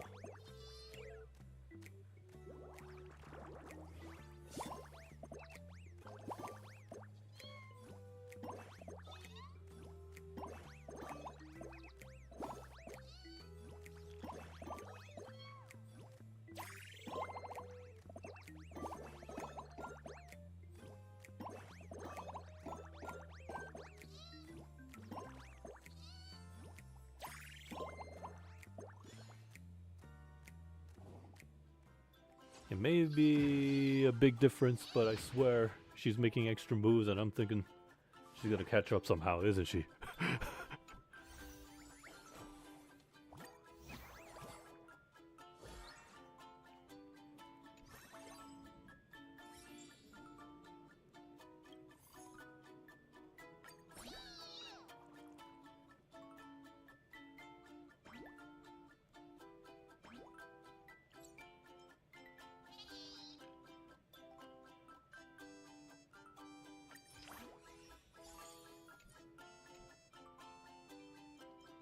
Alright, let's go.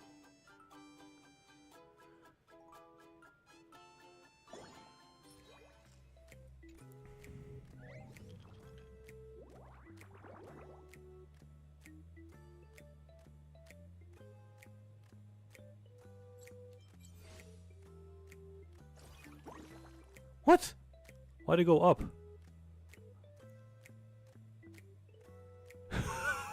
Should go to the side.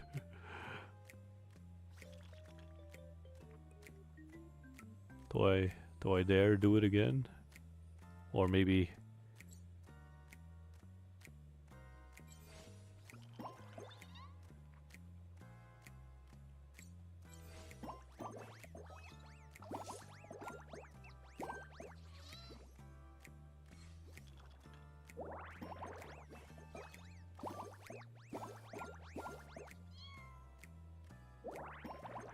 oh, I hope it doesn't come to bite me back though, because I just already used 2 items.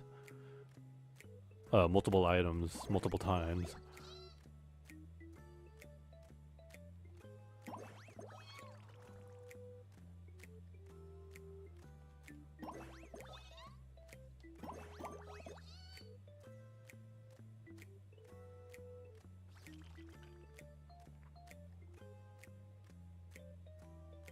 No, that's a line. Still have like a few more moves anyways. Or 3.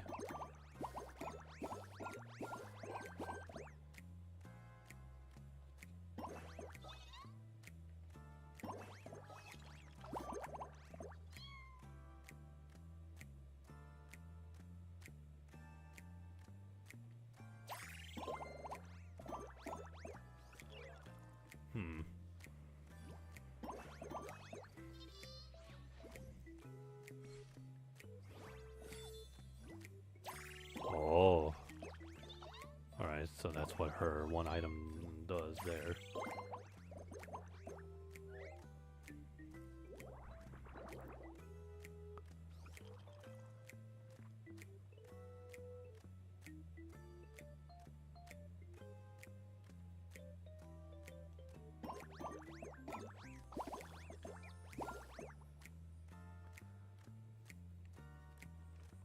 Excuse me.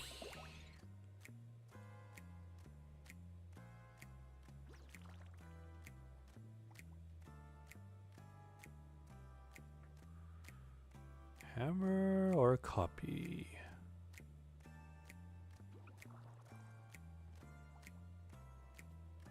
Oh, man.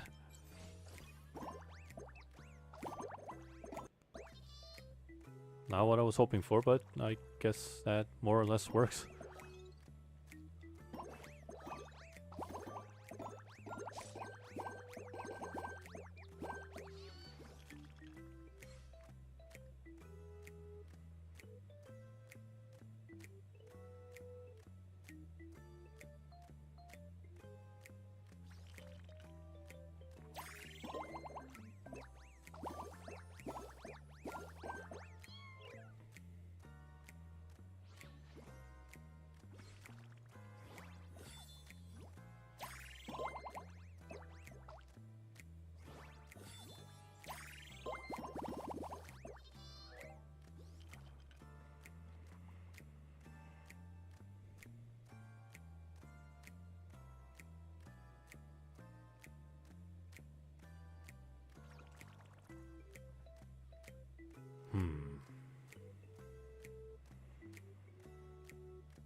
Dang.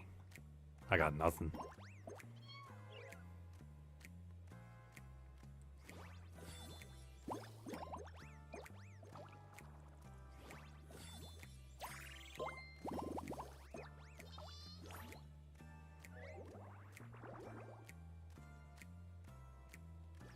Oh shoot, no, now that's blocked off.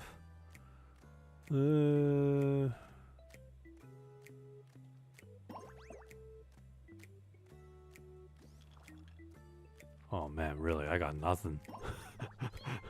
It's because I'm way overscored. It's like the game actually knows. Yeah, way too overscored.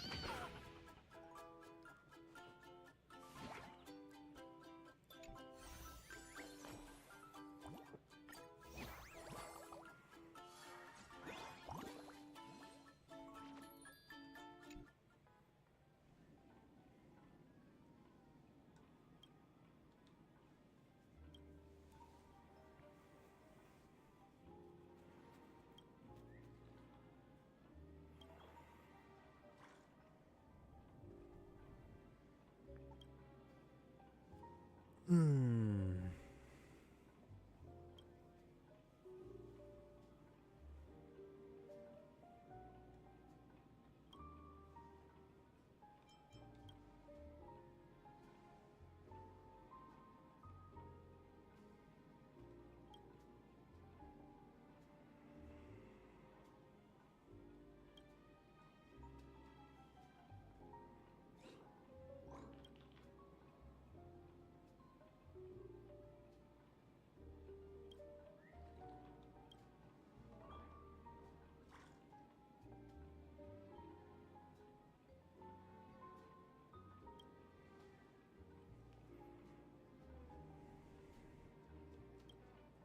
It sounded like a threat.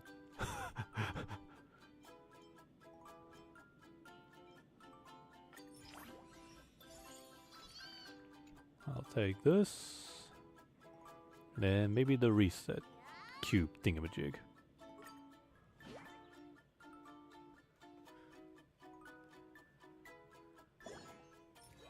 What is this?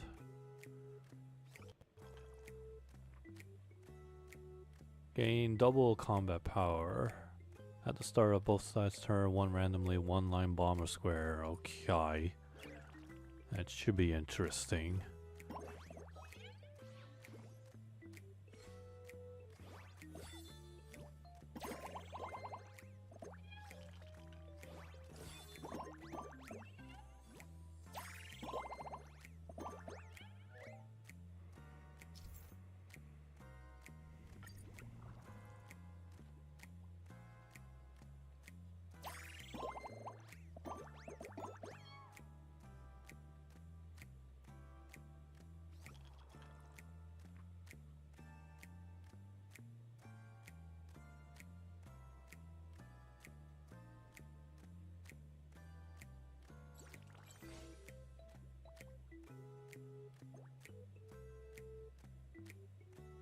Wait, it doesn't work like that?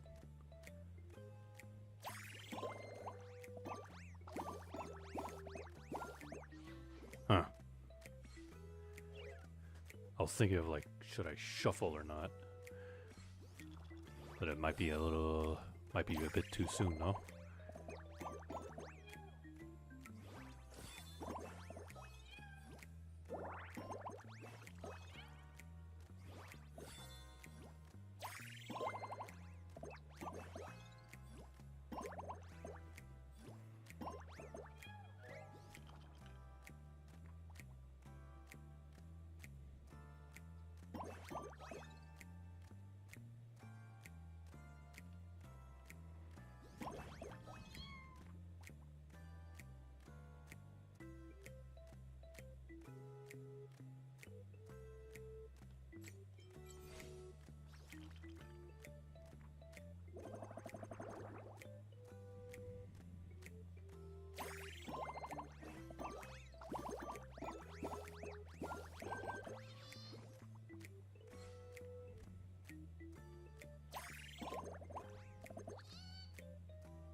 banana.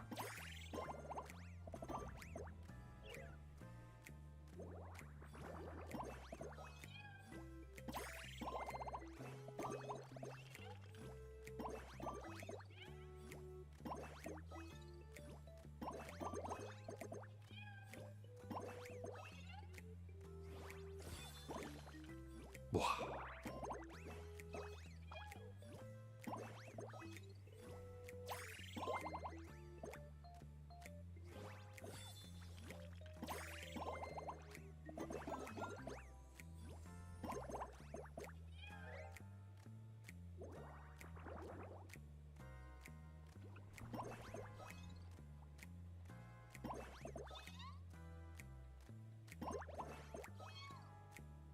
That's gonna be a tough nut to crack.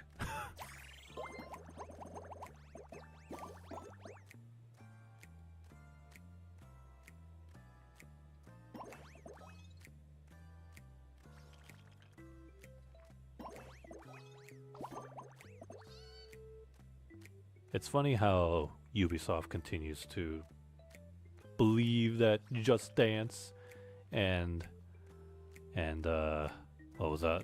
Star Wars Outlaws will they're just bothering to even release those on Switch too. Just Dance, I understand, but nah.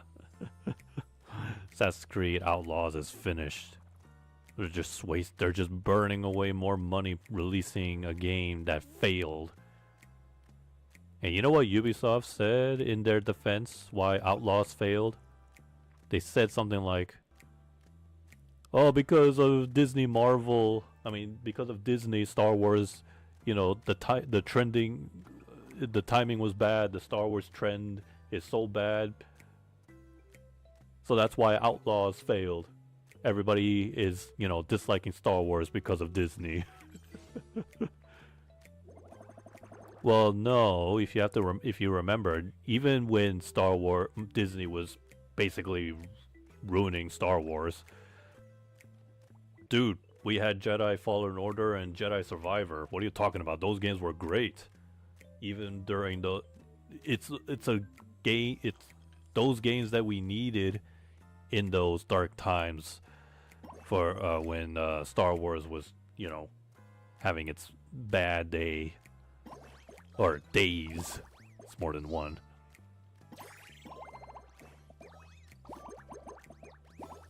If anything, Ubisoft should have, done a better job, really, to improve Star Wars popularity.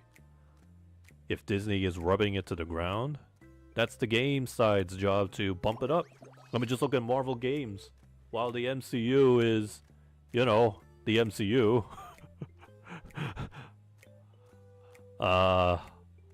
Yeah. The Marvel games, at least, they're pumping out a lot of good games. Even mobile games are having their good moments. So, really, Ubisoft just has poor man excuse. But, that's just them trying to gaslight people and trying to, cope, I guess.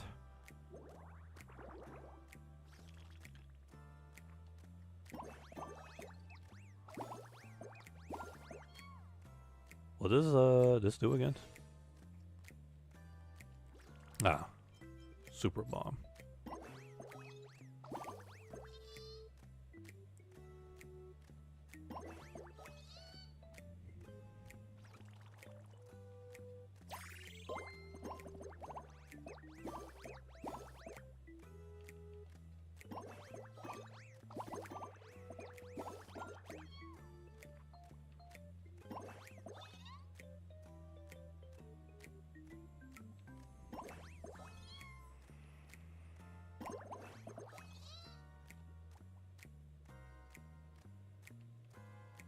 What if I did this? No, it went upwards. Okay. I want to use the bomb, but I have a resetty. Resetty it is. I don't know if that did anything, but other than that. And that.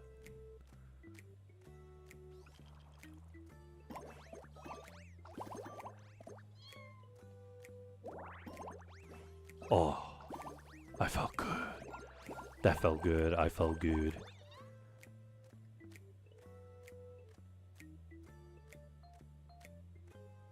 Oh, I hit a roadblock? Alright, well.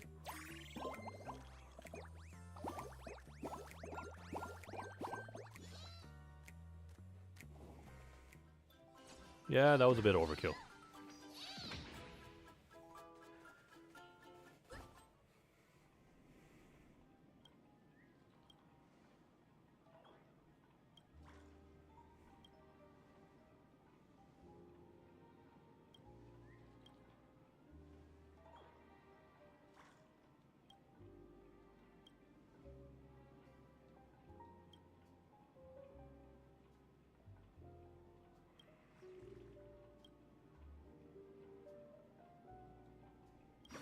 Bird!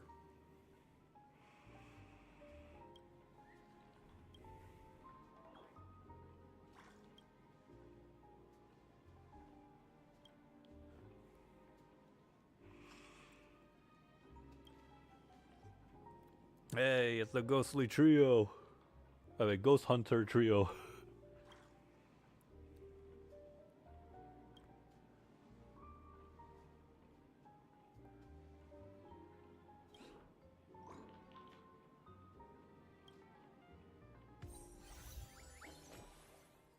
Yeah, it ain't over yet.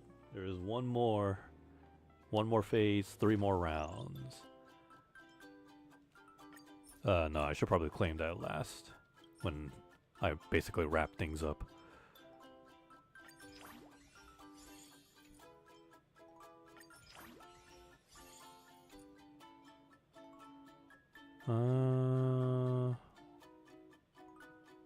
Yeah, maybe this one.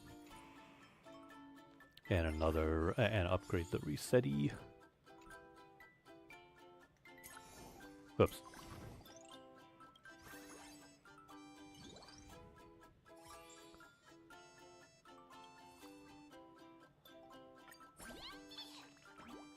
Every time 3 super bombs are eliminated, we randomly recover 1 item's usage.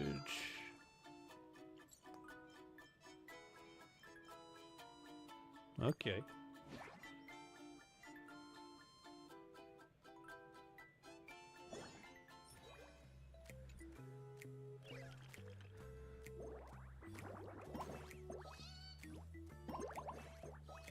So this time around, the opponents are making their first move.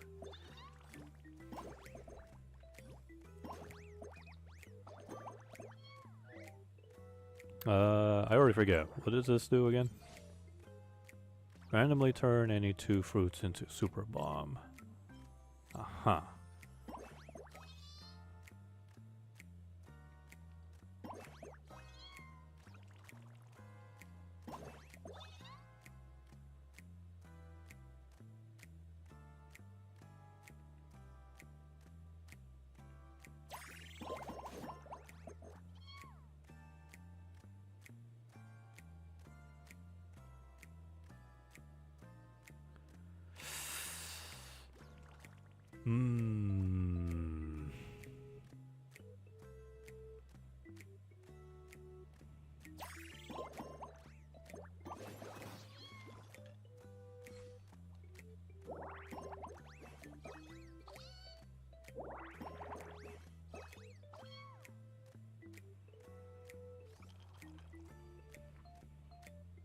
It would be too soon to use the reset cube.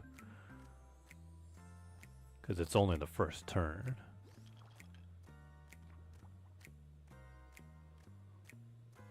Alright, let's lower it.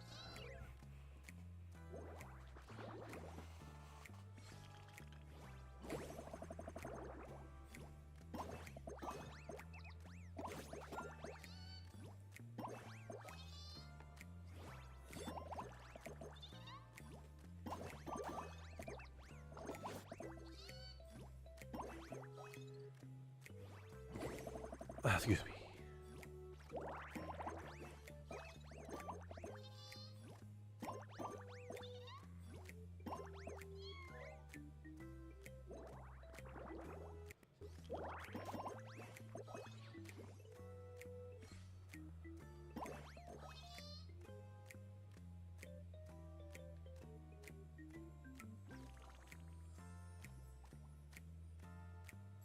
Let's try this. Place anywhere. Oh yeah, that's nice. Far apart from each other.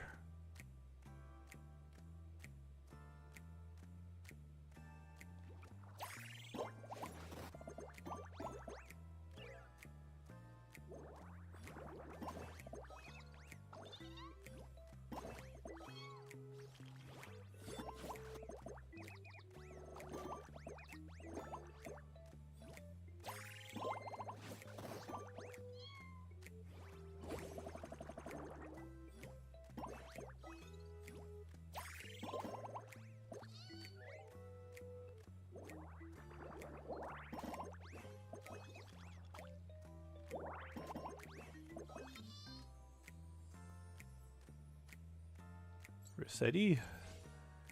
Yes.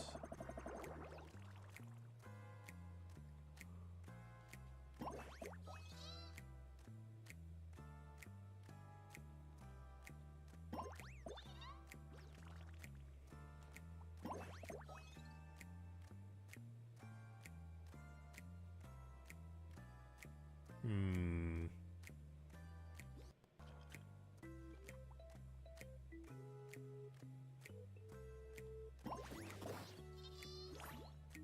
Still have plenty of items to use on the last turn. But it's all luck on the draw at this point.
Darn.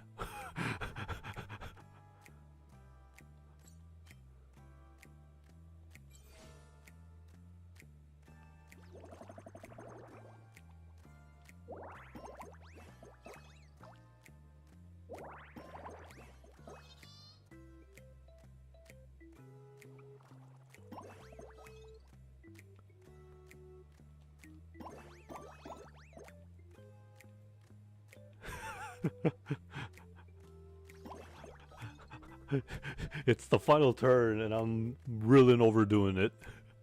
And I'm thinking of that scene from The Simpsons. Stop! Stop! He's already dead. Krusty the Clown, everybody.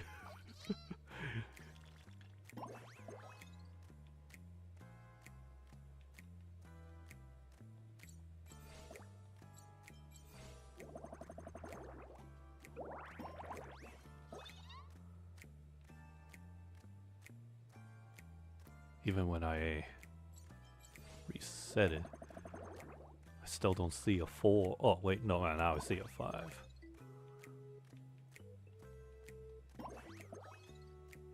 And this is only the first opponent out of the 3.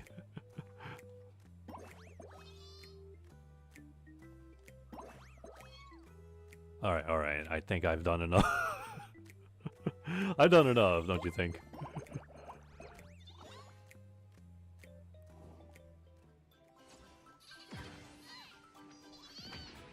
And this is probably why if I try jumping into PvP, I feel like something like that could happen. I bet there's already a tier list for those items.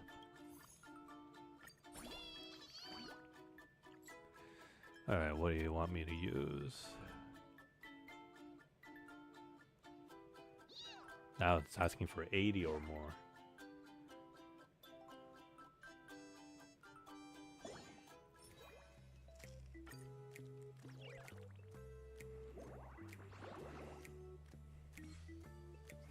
It's funny how Xu Shang in this Honkai, she's like a rookie knight, whereas Honkai Impact, their variation, she's like a professional swordswoman.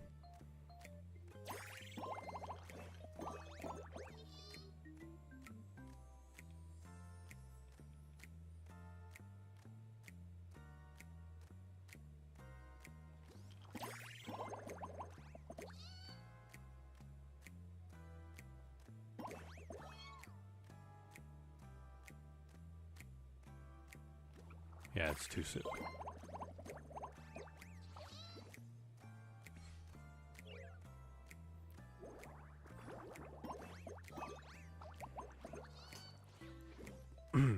Excuse me.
Oh shoot, no, I meant to press up. I also lost where I got lost where my cursor was.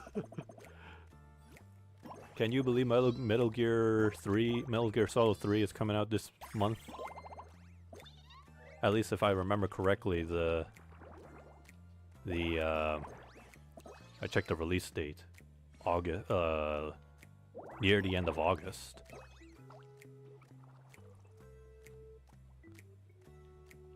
And then a month after that, Konami has another game coming out, Silent Hill F.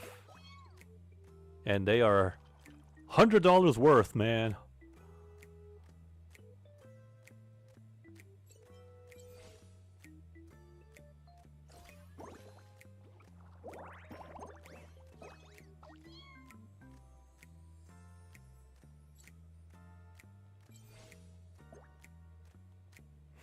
But yeah, Konami, I think they're gambling it all. They're gonna risk having 2 big releases back to back. Now, is that gonna? It sounds good for us gamers, but let's see. I have high hopes for Silent Hill F. Metal Gear 3, Snake Eater, though. I'm gonna be a little skeptical because I seen some people kind of criticize on the whatchamacallit, on the animations lately. And yeah, it's pretty much understandable.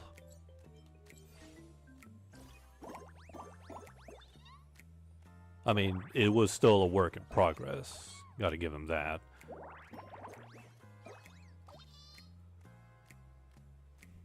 But yeah. But, you know, I'm still a little bit hopeful that, you know, things go well.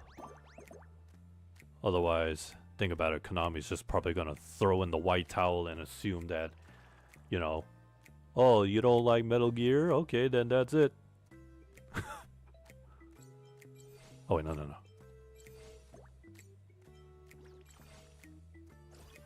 What?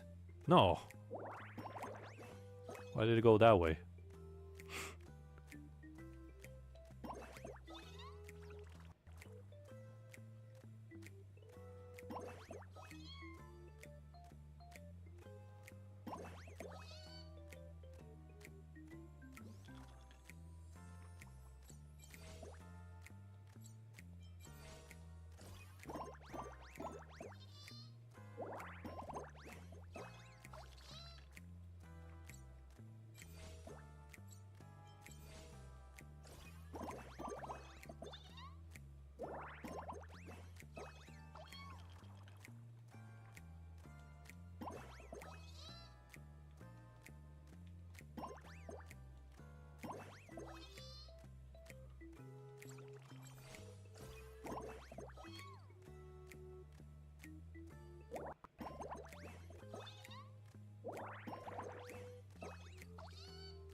Alright, no, I think that's overkill.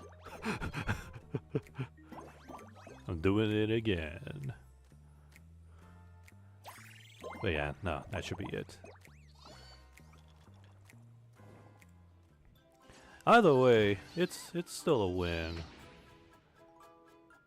for the gamers getting two, not one, but two Konami franchise staples.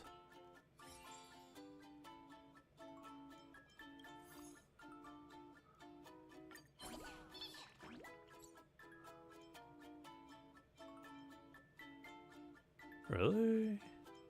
Alright, well, if they want me to use these.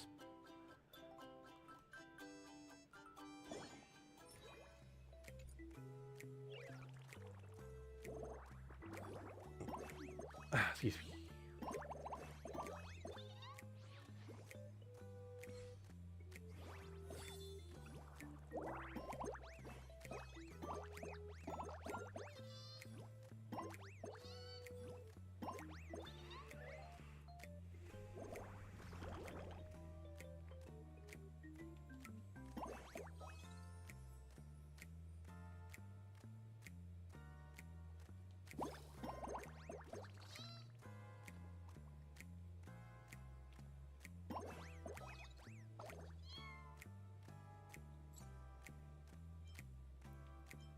What does this do again?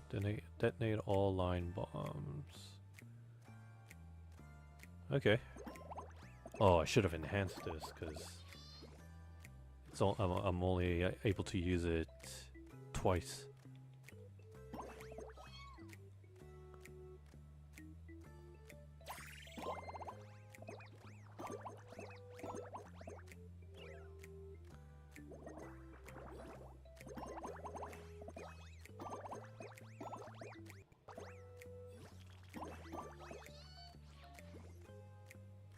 One thing for sure that one thing that I'm very hopeful for is Silent Hill F continues to give off the chilly, eerie vibes that it's known for.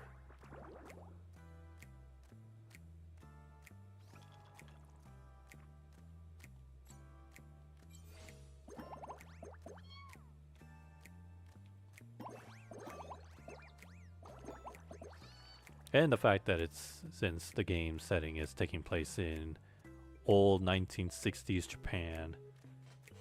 Ooh, I'm gonna love it. So far from what I've seen with monster designs. You got your usual long hair, mannequin-looking monsters, and most likely some messed up ones. I hope.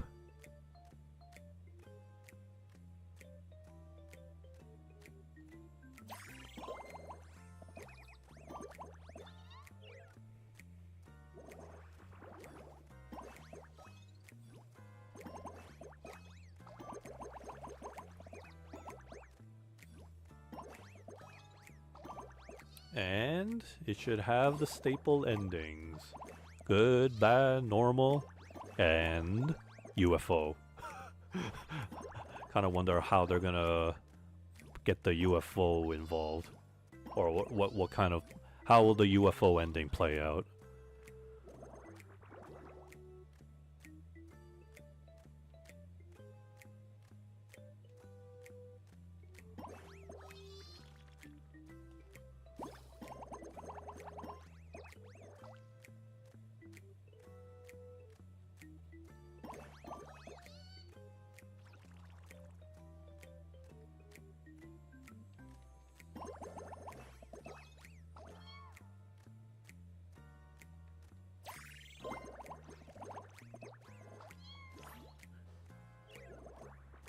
Aliens in 1968?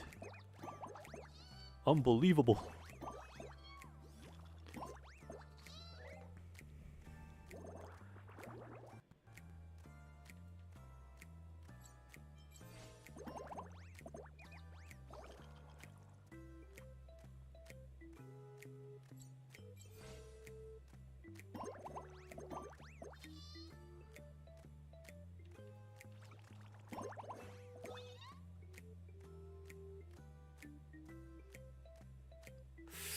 There's not a lot of strawberries, oh dear.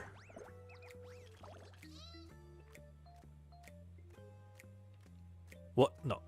I lost my cursor again.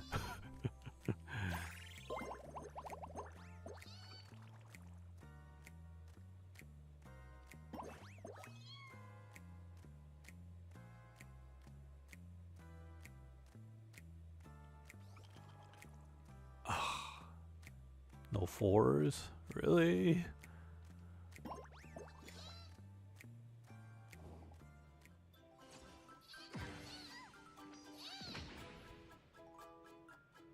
I needed 80 at least, right? Yeah.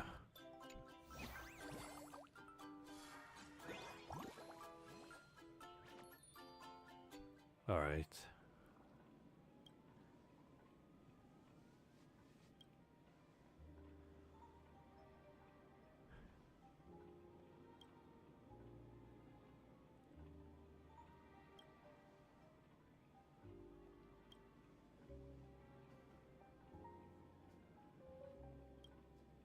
Uh-oh, Huo has been possessed by Mr. Tail again.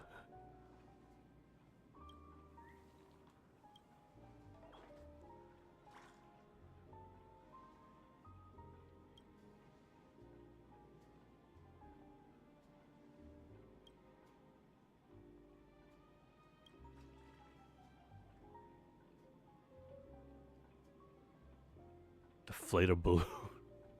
Well, I wish I could have seen that.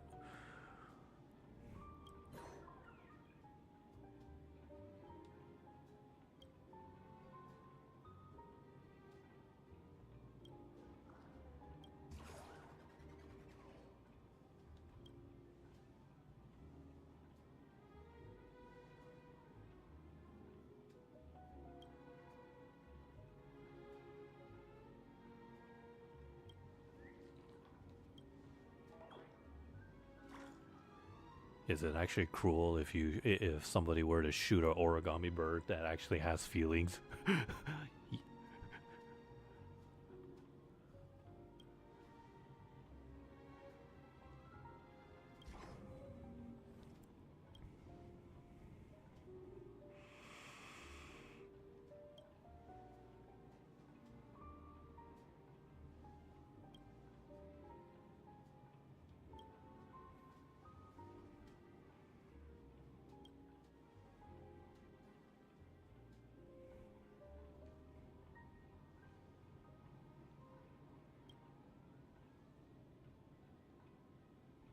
Wonder what kind of spaceship the people use just to get around from planet to planet.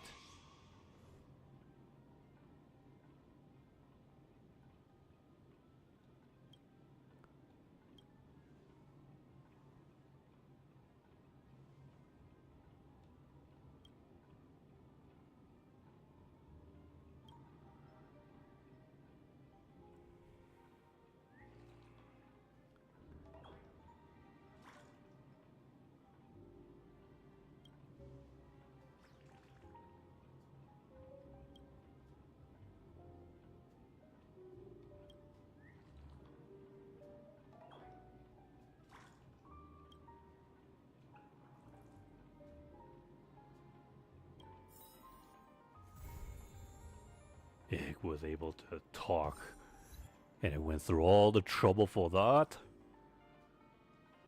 Evo just finished MVC2 top 8. Next is GBF versus. Oh, okay. Sorry, my brain was processing that last bit. I was like, are they gonna do a reveal? But then I was like, no, they're not, because it's not grand finals, and it's only day 2.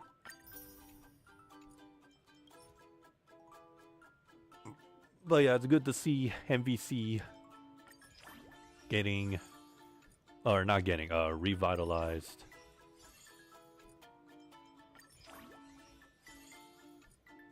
Should probably. Well, actually, were there any big highlights out of MVC2? Like comebacks, Evo moment 37 kind of thing. And I'm also hoping that people were not using the same characters, like, you know, MK9 levels of repetition. Oh, come on, you're expecting me to play online multiplayer just for these? Curses!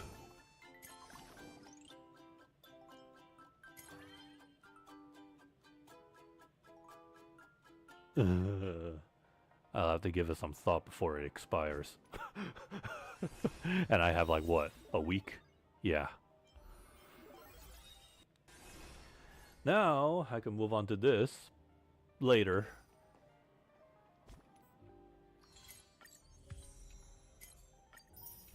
How many Stellar Jades do I have? Got 29 tickets and a couple of Stellar Jades. Oh, but I can do 10 on the permanent.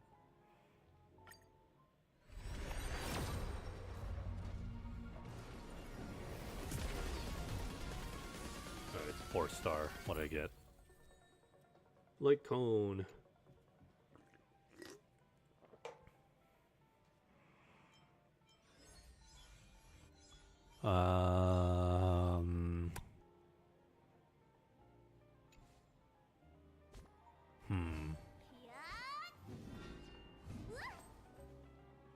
Hang on.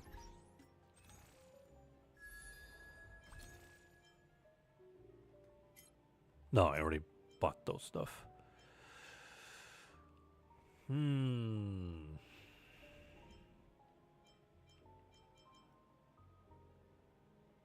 Remember when I said how Hoyoverse treats this game as their favorite child? They have a dedicated in-game store. What is this thing? That golden heart you see up there? Comes pretty rare. I don't know how else you can earn it, but a dedicated page where you can just freely choose a 5-star character from the perma banner. And apparently with the stay tuned, I'm assuming they're going to add more in the future. Actually, no. 2 of them here are ones that are not from the perma banner.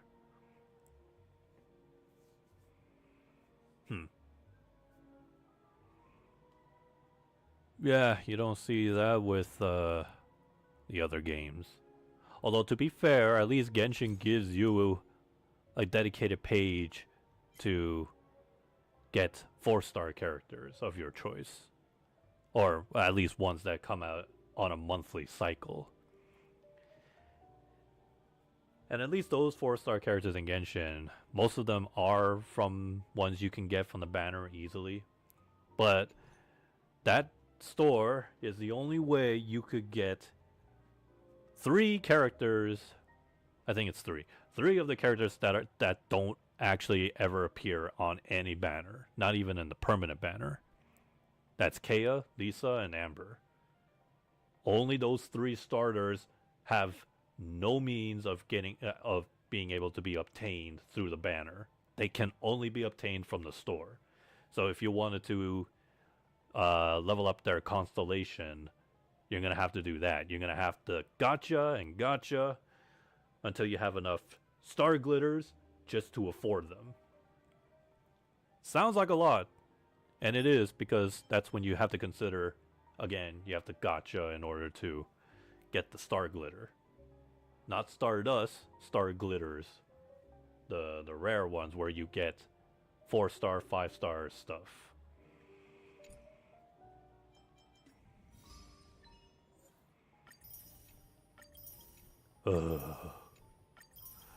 And boy, out of the 3, it was I was trying to get Amber C6 and then Lisa next. Kaeya I had no issue somehow.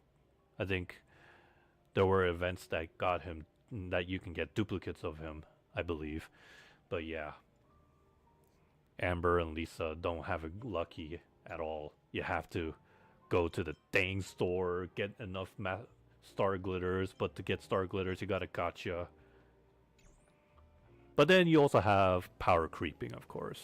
You know, as the years went by, per updates, Lisa and Amber and Kaeya were practically not so needed.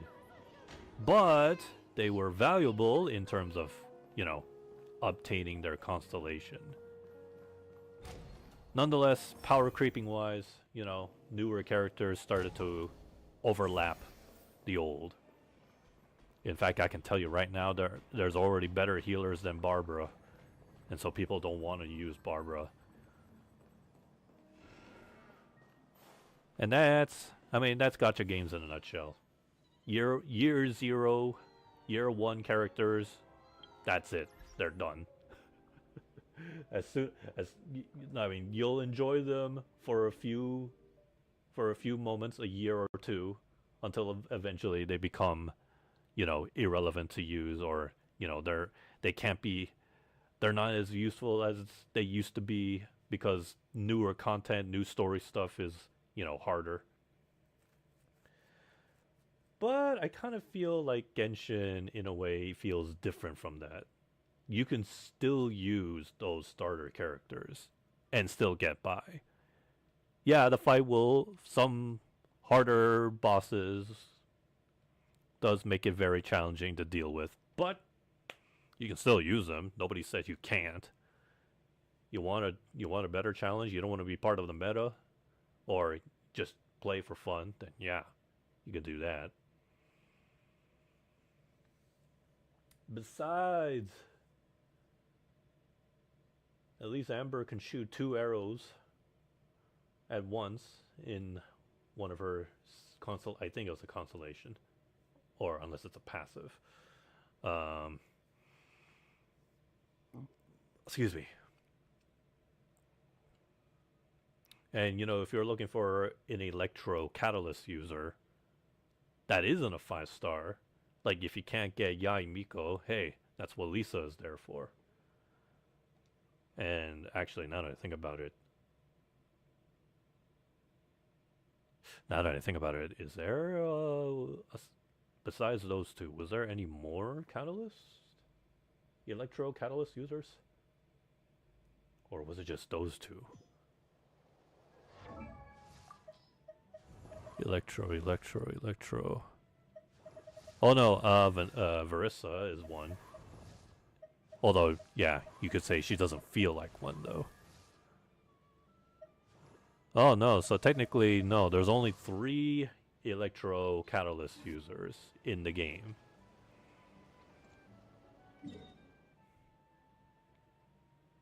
Oh boy, would you believe me that I actually swam all the way from here to there? But then as soon as I got here, it turns out there was a waypoint here. I mean, it was still worth it. But at the same time, it was terrifying having to swim all the way there in the, and I know it wouldn't happen, but I was always expecting a giant fish or something to appear out of nowhere. But instead, I just got thunderstorm. Like what? Oh, come on. Like when you try to manually travel to Inazuma by boat, eventually, you come across fog. I don't know how to use. Yeah, no, I'm gonna have to use an actual character.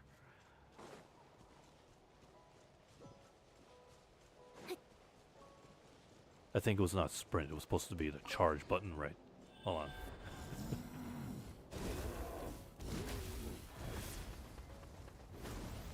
No, I don't think so.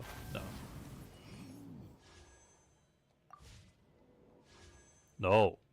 I'm fed up here.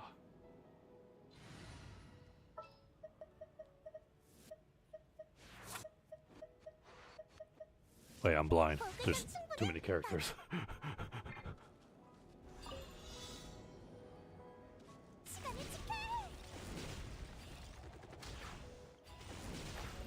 Oh shit.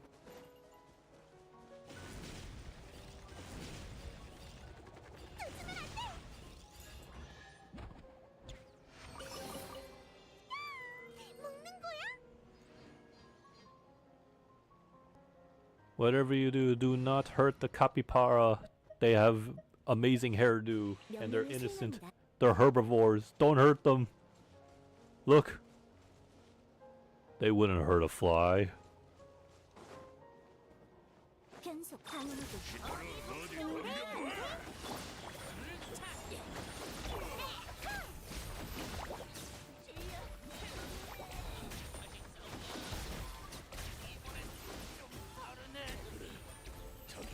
The jury is out. Or, no, I can't call them juries, right? The Genshin experts are out, and they are saying, how do you pronounce that name? Inefa? I have no idea. They're saying she is the lamest and laziest character design, gameplay-wise, I mean. People do not like her playstyle whatsoever. She's just a simple support.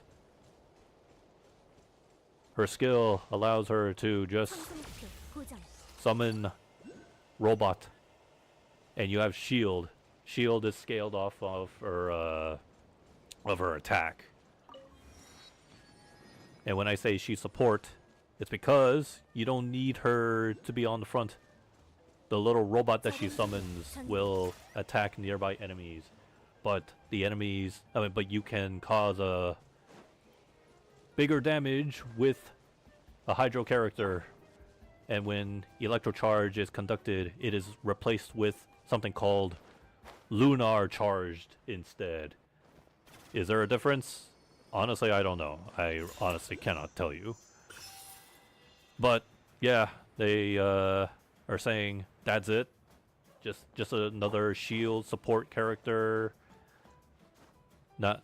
And you know you're labeling her as a 5-star for that. Is it right here? Oh, there it is. I want to get all the waypoints before I even start doing anything new here. So that way fast traveling is more easy. And yeah, I do not want to touch any puzzles.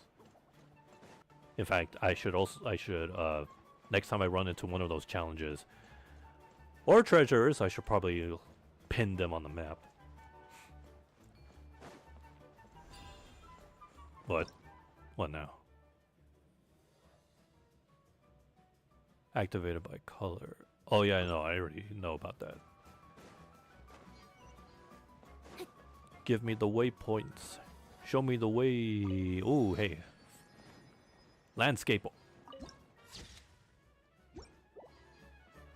Then, let me...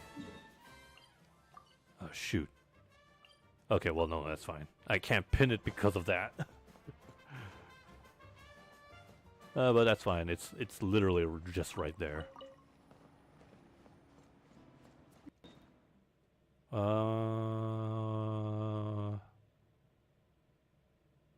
Let's go up north. There's a waypoint there. What the heck? Okay. So, something tells me that's a cave.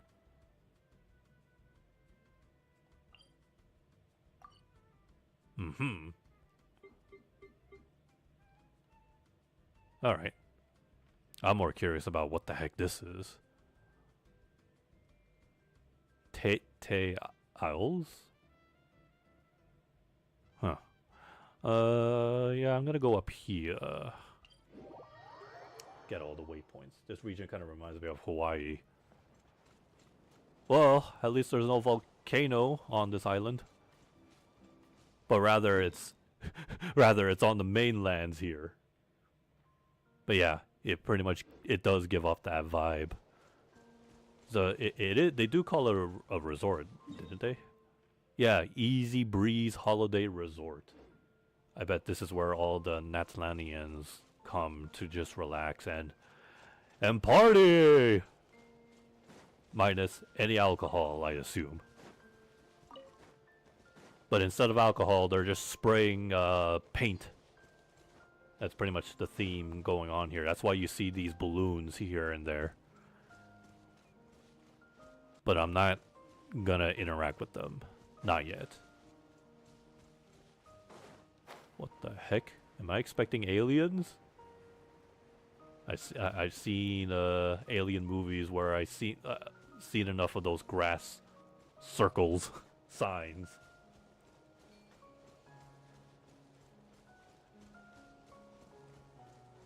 Oh, it's even visible on the map too.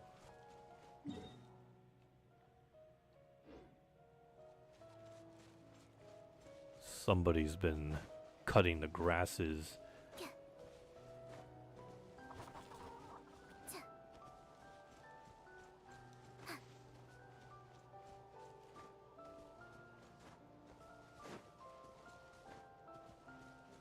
Anyways, yeah, so people are they're upset. They're disappointed with this character.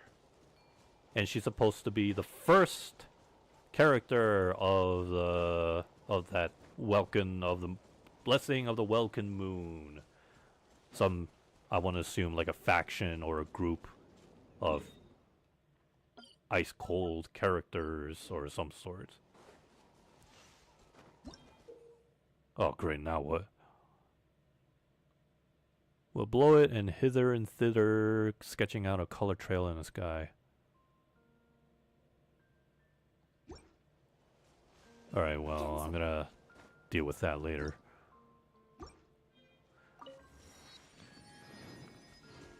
Hold on. There is a thing. I think it's up there. Is there a thing I could possess? Or do I have to climb up manually?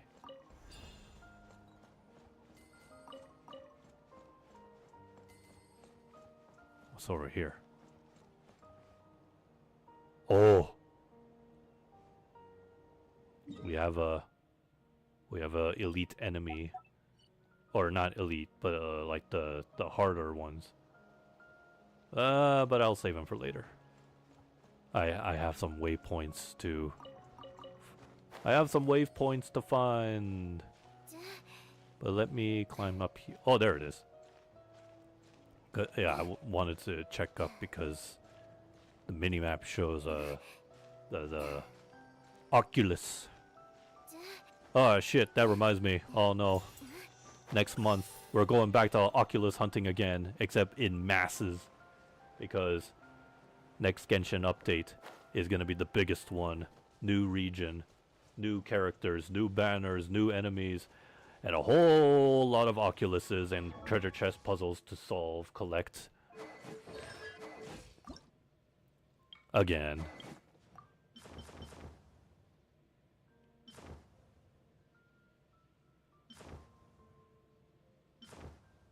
I think this one looks good.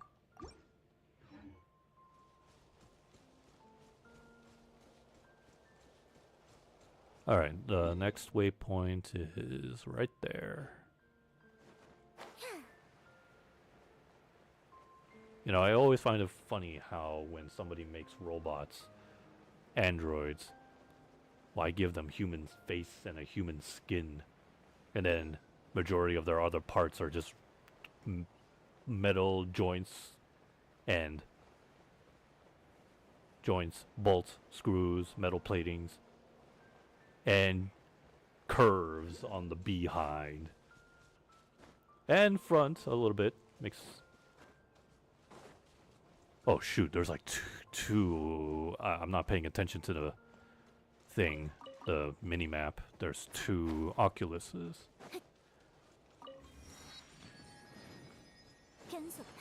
It's a good thing there's some passive Oculuses that you could just easily find. And then there's ones that are just completely locked behind a door. And you can't even get them without going through some sort of side quest or story. Are you people attacking that innocent man? How could you?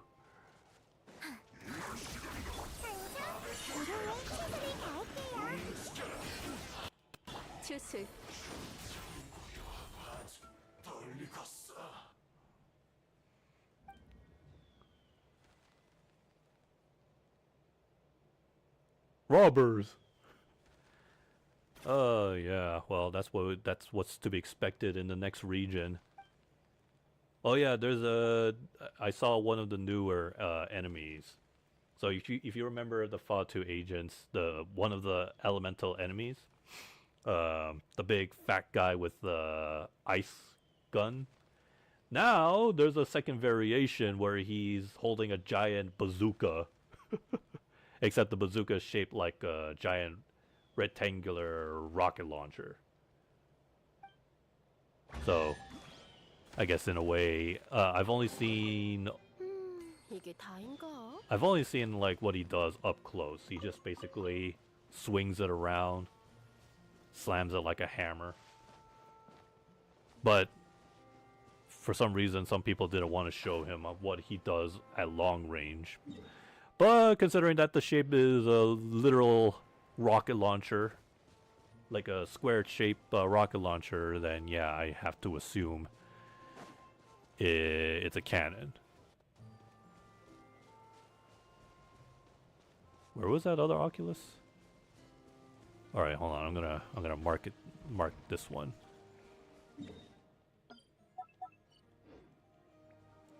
I'll deal with you later. Where is... Oh.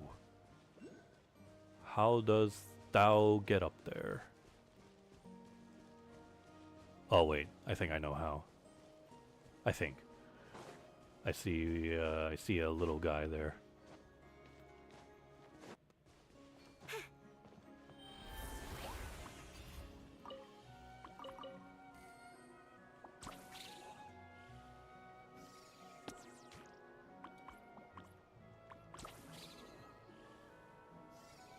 No.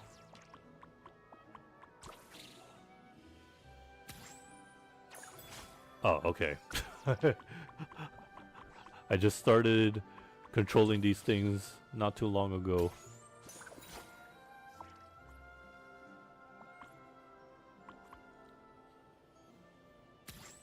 It's all new, after all.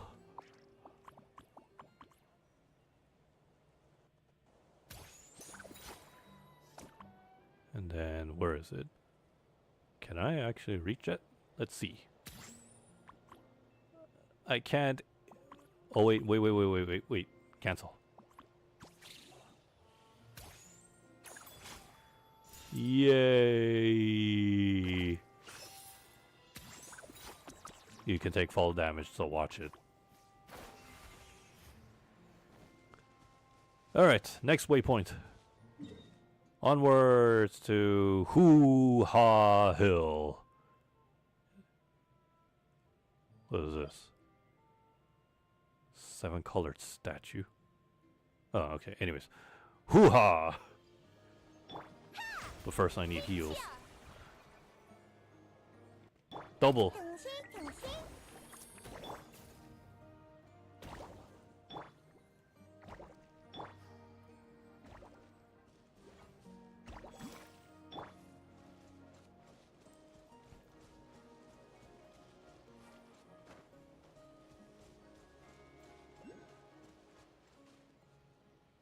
Who needs a bridge? Uh-oh. I minimap detected 2 Oculuses. I don't know how many Oculuses I need left to max out the statue. Need to check that out later. But first, waypoint. And then Oculus, wherever they are. Oh, I see one.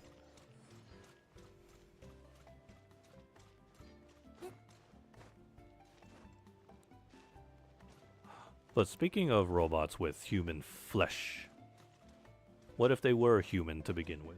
Kind of like RoboCop. MVC Infinite Beyond has an evil side. Oh. Really now? I hope Capcom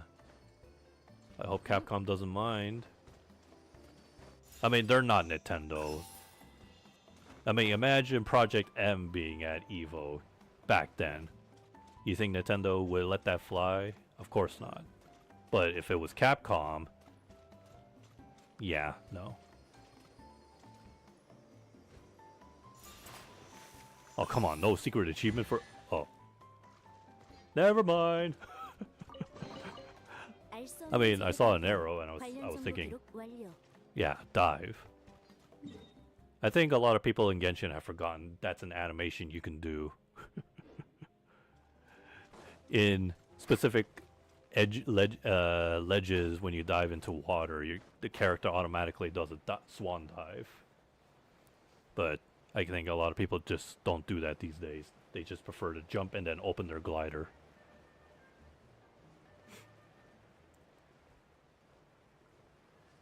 There is a thing here I'll check out later.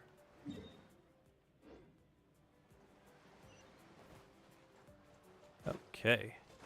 But anyways, yeah, no, that's good. MVCI Beyond getting an EVO side tournament and getting some recognition. Excuse me. But yeah, I just hope that Capcom... No, you know what? No, I think Capcom acknowledge it. They know, right? I mean, why wouldn't they know? Didn't they like throw in a huge patch? I mean, I don't think it was intentional that the patch would, you know, hinder... I did hear the patch kind of hindered MVCI a bit. But they did get it the team got that fixed. The Beyond team.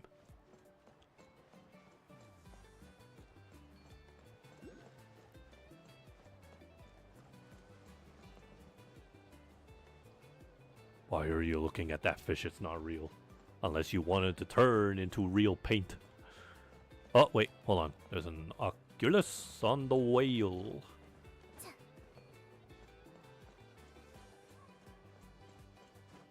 Anyways.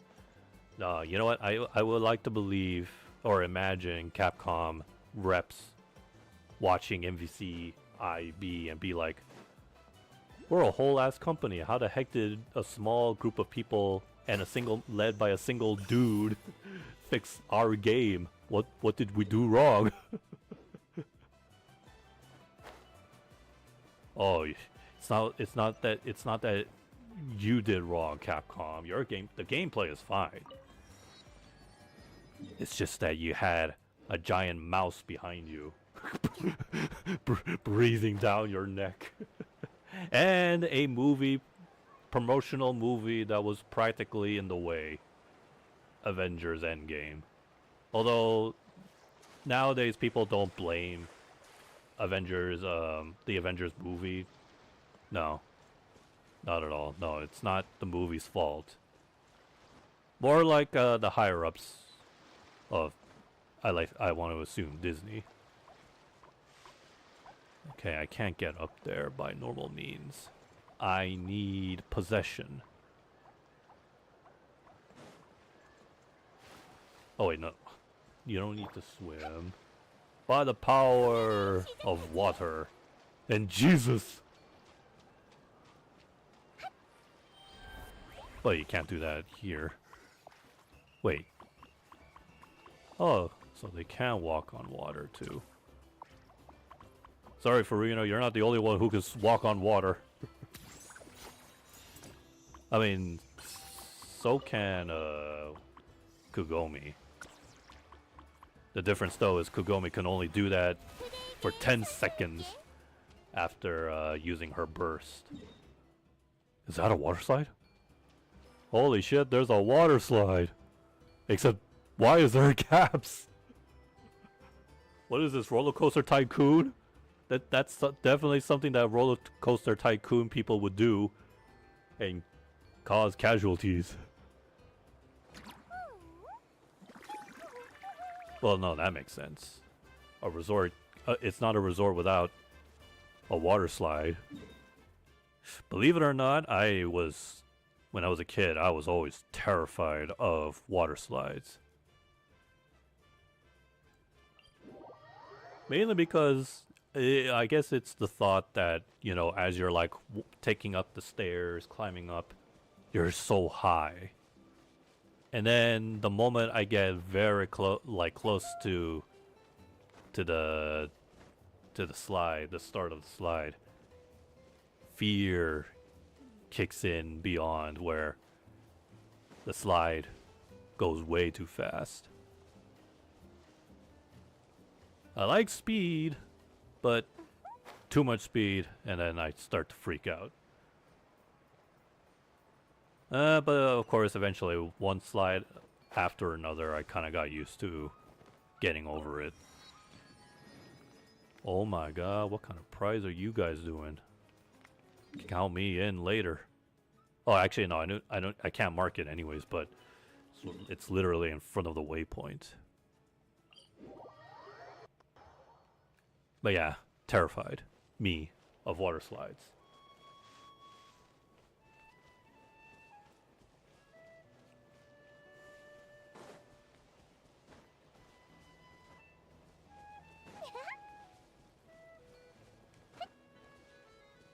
I used to also believe like when it comes to water slides, the ones where you need one of those water tubes in order to go down, I always have this fear thought that what if I get stuck? And yeah, it could happen. I've seen some America's funniest videos of people getting stuck on water slides while going on them tube. I mean, yeah, because of the tube and very little water power.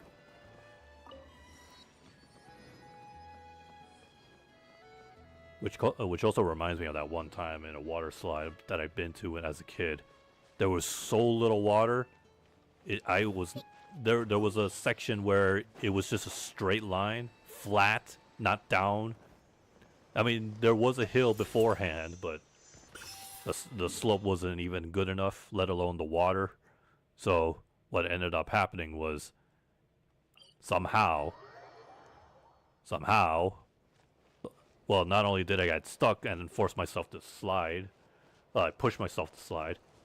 The water current, despite the lack of power, pulled my swimsuit pants down.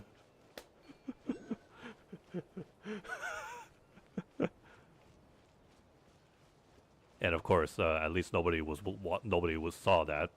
But I was like, "What the shit? What kind of water slide is this?" A water slide needs to have enough turbulence, water turbulence. What's going on here?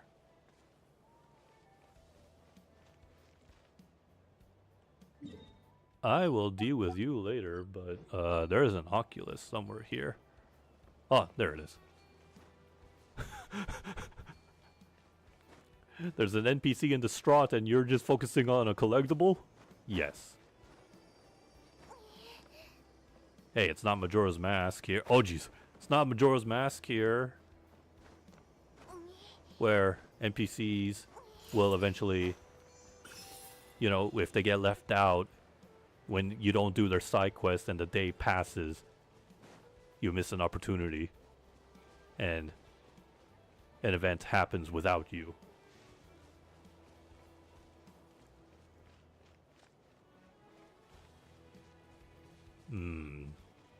There seems to be a lot of events happening here.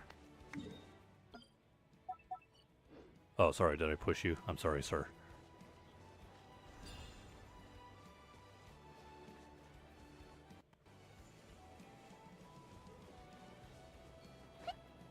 There's something here. Oh, I see an enemy. I'll mark here in case. You look like you see something that I don't. Or there is something you could reach. But you need my help.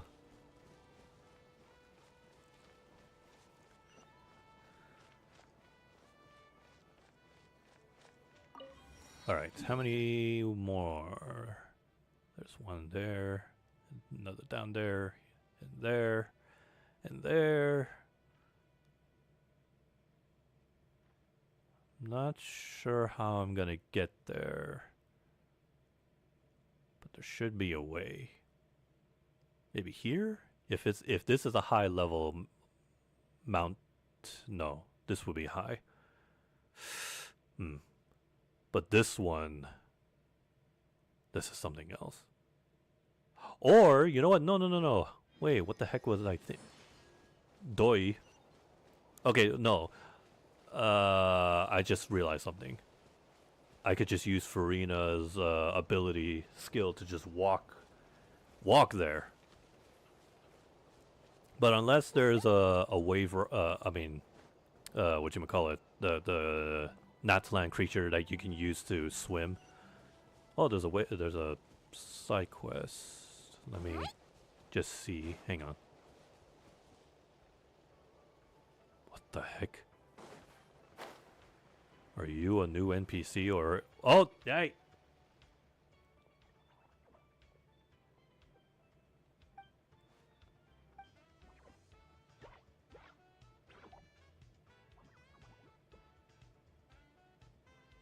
I think it's a dude in a mascot suit.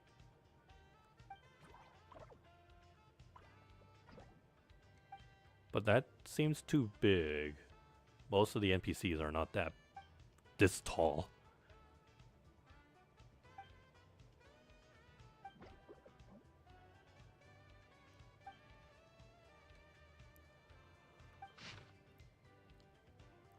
Competition brochure.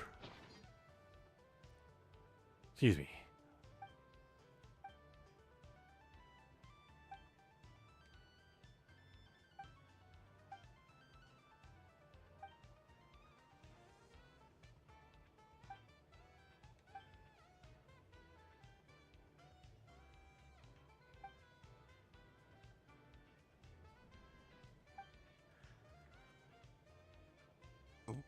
Excuse me.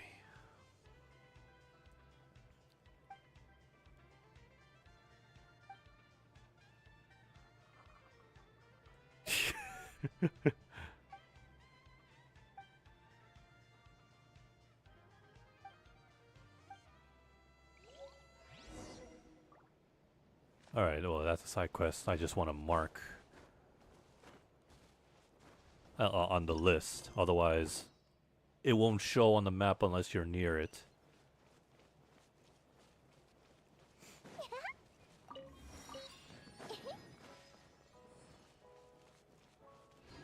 There's a chest and such. I'm just gonna mark it. And then climb back up. And then go to that waypoint.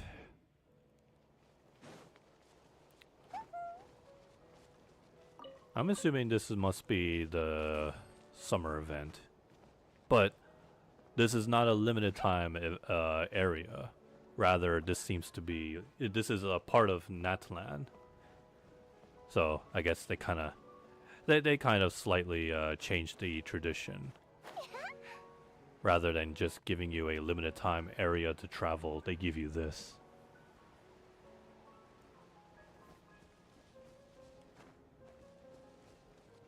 Oh, what time? Oh, geez, 11. I lost track of time. I gotta get these waypoints. At least just, let's see, I just want to get these ones. The 3 here. And then I want to take a quick sneak peek at whatever is down here. But judging by the layer of the map, the layout there underground, volcano, there's lava. I said there was no volcano here, but there's it's still Natlan, so there's lava.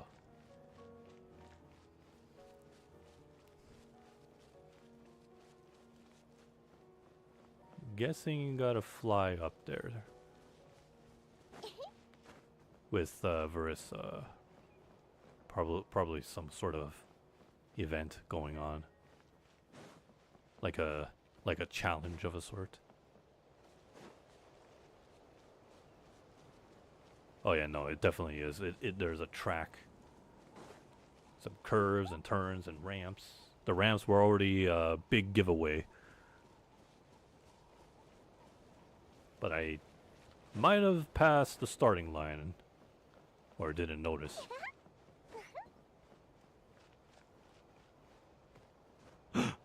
Oculus. And I have enemies in my way. How dare they?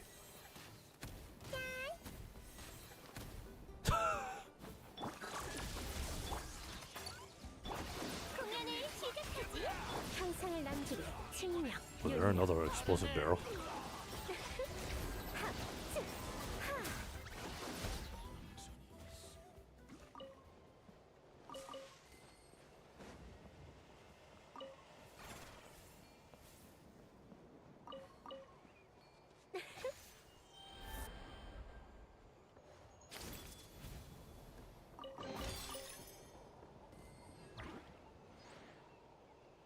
Yeah, that looks normal. Look at the tail end of the island. Kind of reminds me of Breath of the Wild.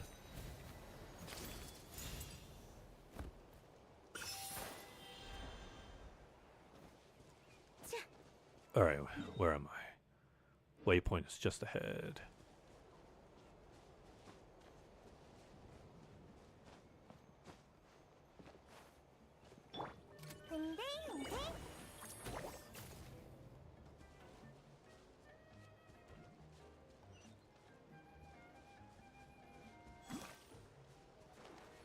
Whoa, that's a giant ass graffiti. Is that the... Yeah. Tete Isles. I see a chest. If I get to it, then I'll mark it. If I don't, that's fine. It's in plain open view. Open plain view. I mean, there's another chest at the top. But wouldn't that be right next to the waypoint?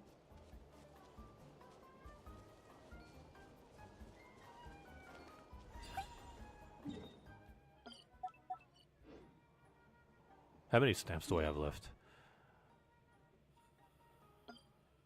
150. Oh, yeah. I have plenty enough.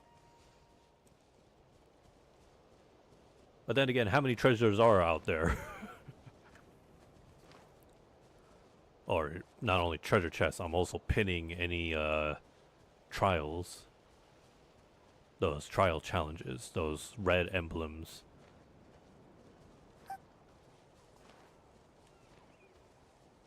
Hello! Fancy chest. I will get it eventually, but right now I'm looking for waypoints. Oh, okay, hang on. It's not that far, and that does not require any swimming.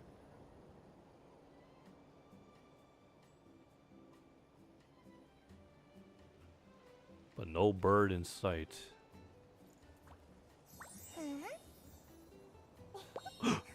I see the floating land of Celestia. It's so far, but very visible. Anyways, no, I'm gonna add this to the list. Let's go. How many waypoints are there in there? 1, 2, 3, 4. 4 corners. Let's see, actually no. Will it allow me, even though it's literally opened? Because sometimes, I mean, I get this gut feeling like there might be some boundaries where they'll say, "Oh yeah, you can see it, but you can't get to it." It's like a open world game mentality that I have, mostly out of Breath of the Wild. 앞쪽은 다음에 탐색하러 오자. I knew it. Paimon, why? Well, I guess that might explain the outline here. Or it looks like they're doing construction. I guess that makes sense. But still, Paimon, how could you?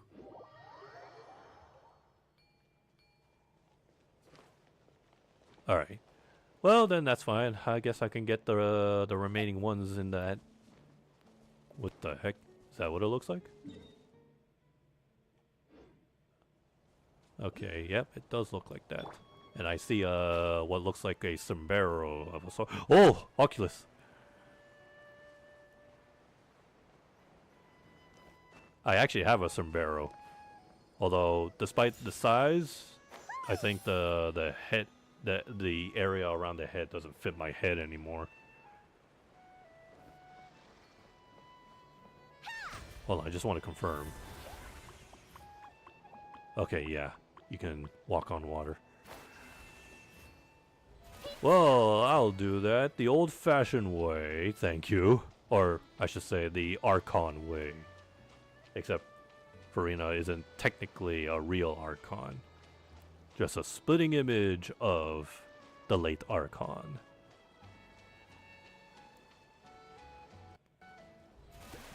As long as her skill remains active, you don't have to be within range. She can walk on water, no problem. But when the skill expires, then yeah.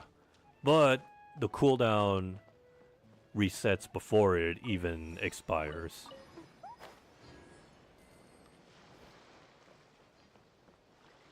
Okay. Let's see here. Seems to be some sort of attraction of us. Oh, there's a dedicated elevator. Mind the step gap. There's an Oculus nearby, so this was pretty much passive. There it is.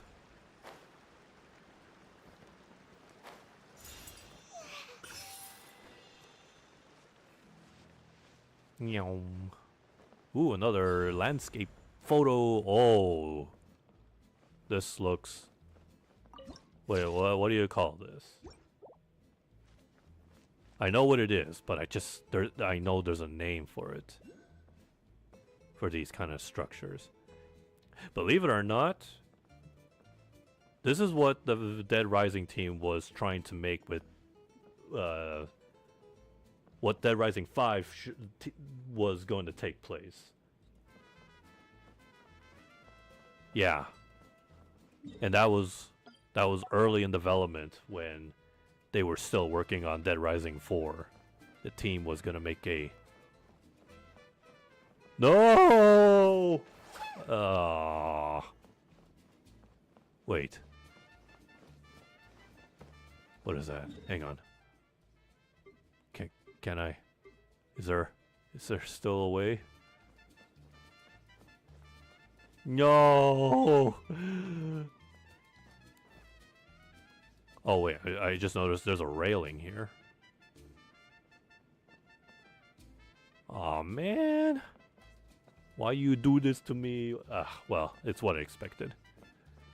you can't explore everywhere. You can't get all the waypoints on day one, or in one run, one go. They will try to stop you. You gotta do some story progression in order to. Oh, actually no. It turns out the orange areas are not lava. Okay. No, because that reminded me of where is it? There was like a lower section somewhere.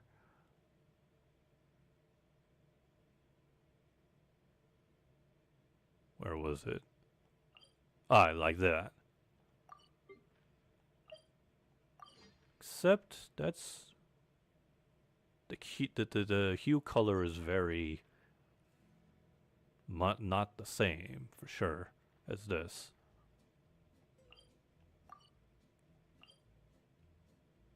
No, just a slightly tinted difference. So that's why I assumed it was like lava.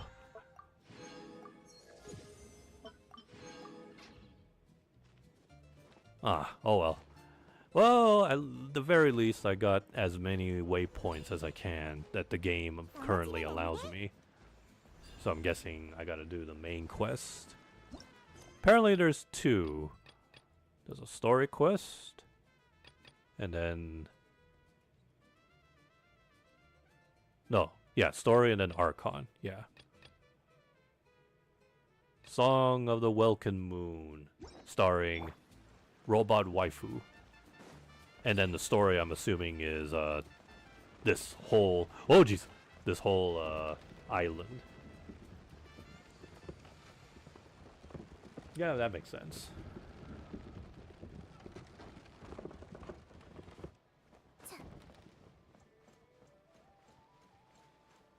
So I guess it would make sense that I would do the Archon story.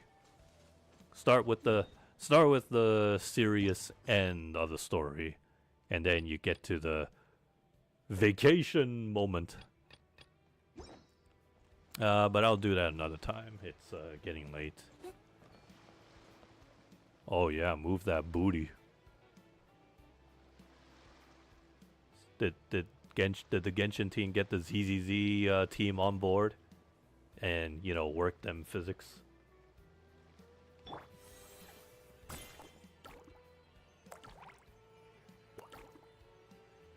Wow, very jiggly.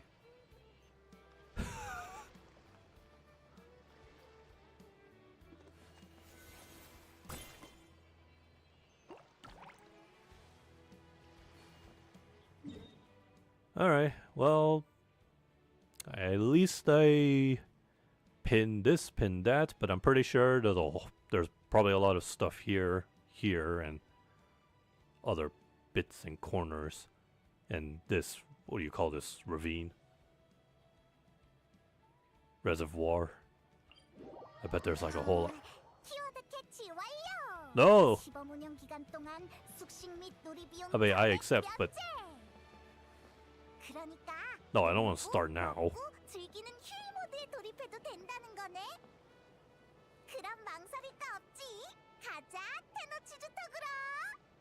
No, no, not yet.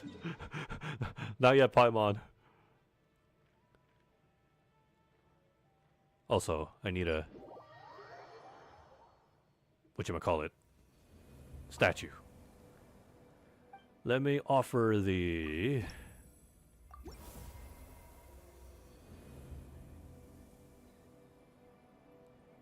I think it was like stuck at level 8 for a while.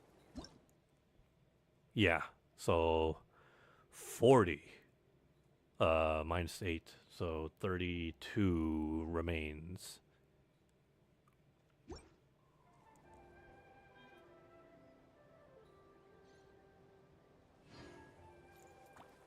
Oh, that reminds me. I was hoping that I would get it.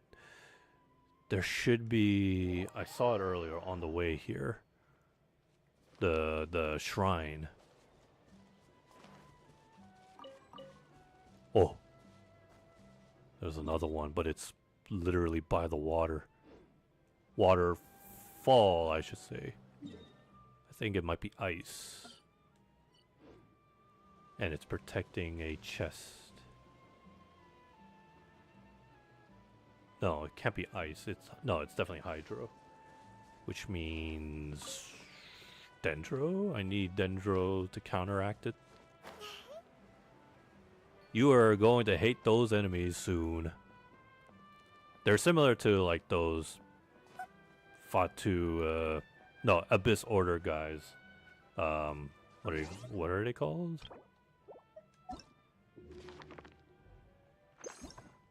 The really tall. No, not these guys. Oh yeah, no. These guys. They're similar to that winged enemy you saw earlier. They give themselves elemental buffs. But they do it at any time. Like sort of like a, what do you call that? Like a desperation move. So you have to make sure you have the right team to counter whatever element that they are color coded.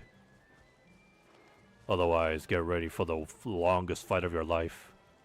Or if you bring in the wrong element, the same one as they are, you're going nowhere. Oh, there it is.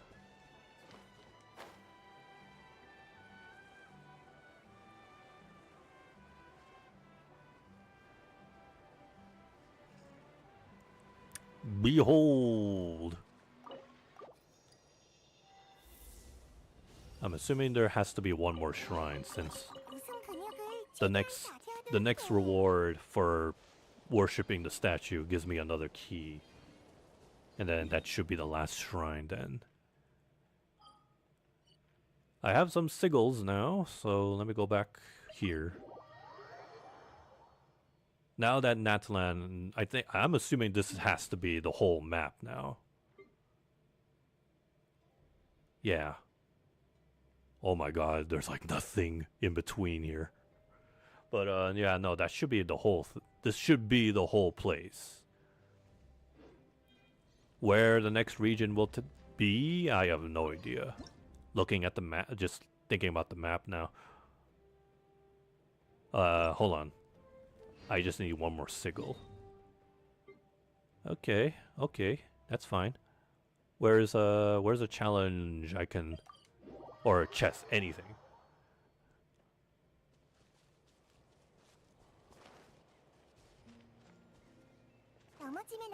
Can I possess one of the? No.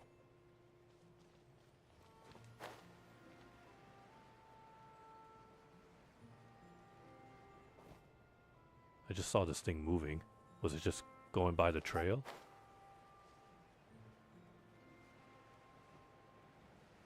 No, never mind. I'll figure that out later.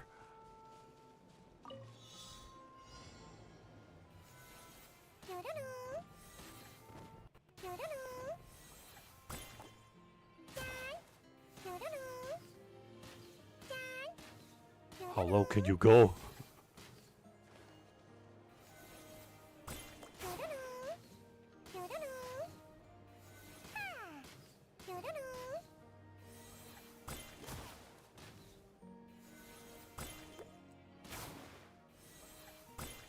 Oh no, that one exploded.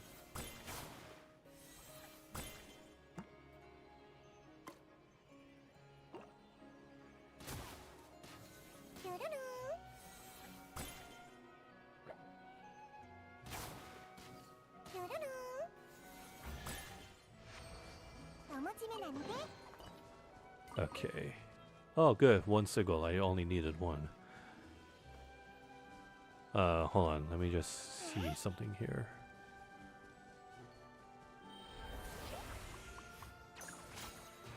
Ah, okay. That's what the tutorial meant by the trail. Okay. Alright, go back. And then after offering some sigil blessings, we'll call it a day. What level is it at now? 45, and I think the max is 50. The Pyro Sigil shop will then be unlocked, and then you can have this at your Serenity Pod. Oh, wonderful.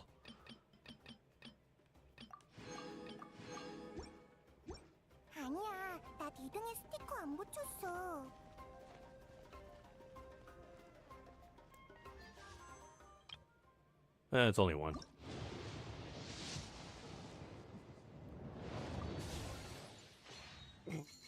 Excuse me.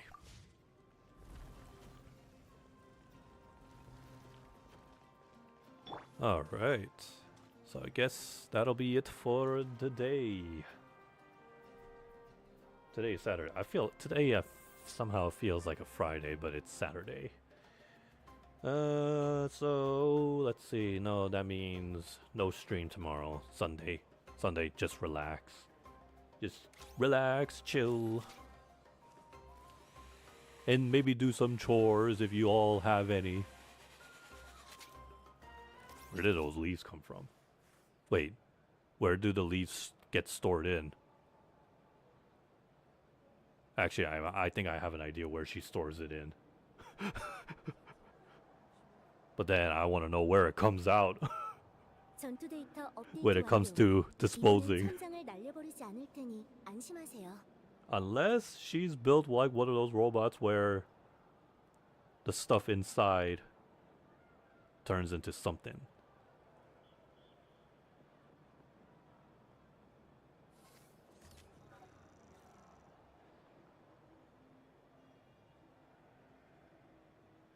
Anyways. So, but yeah, tomorrow, since tomorrow's Sunday, that will be the third and final day for EVO, which should be the most exciting day for a lot of game developer, for everybody. Game reveal, game announcements, reveals, character reveals, and all that sort. So that's gonna be great. Yeah.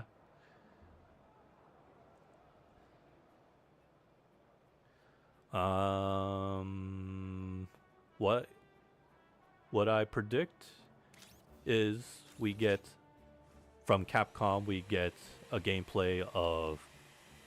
We already know Sagat, but the next character, I forgot who it was. Sea Viper, right? I forgot who comes after Sagat. Tekken 8, Bandai Namco will reveal their next character for Tekken 8, I assume. Arxis of Work will give us a new character trailer for 오늘 할 Marvel 확인 중 Tokon. 추가로 지시할 사항이 있으신가요? And I think that's 나중에 it. 더 추가 That's all the 작업입니다. predictions I can think 괜찮습니다. of. No, I don't expect NetherRealms to show up anything. It's not as much as I know a lot of people want a Mortal Kombat game now, considering that NetherRealms just, they're done with MK1, but that would just be too soon. It's like they just wrapped up MK1 and now they've been working on their next project, whatever it is, and it would be way too soon to even give out a teaser. Plus, you also have to remember Warner Brothers is doing some little restructuring themselves. But their restructuring is right now, from what I've heard, questionable.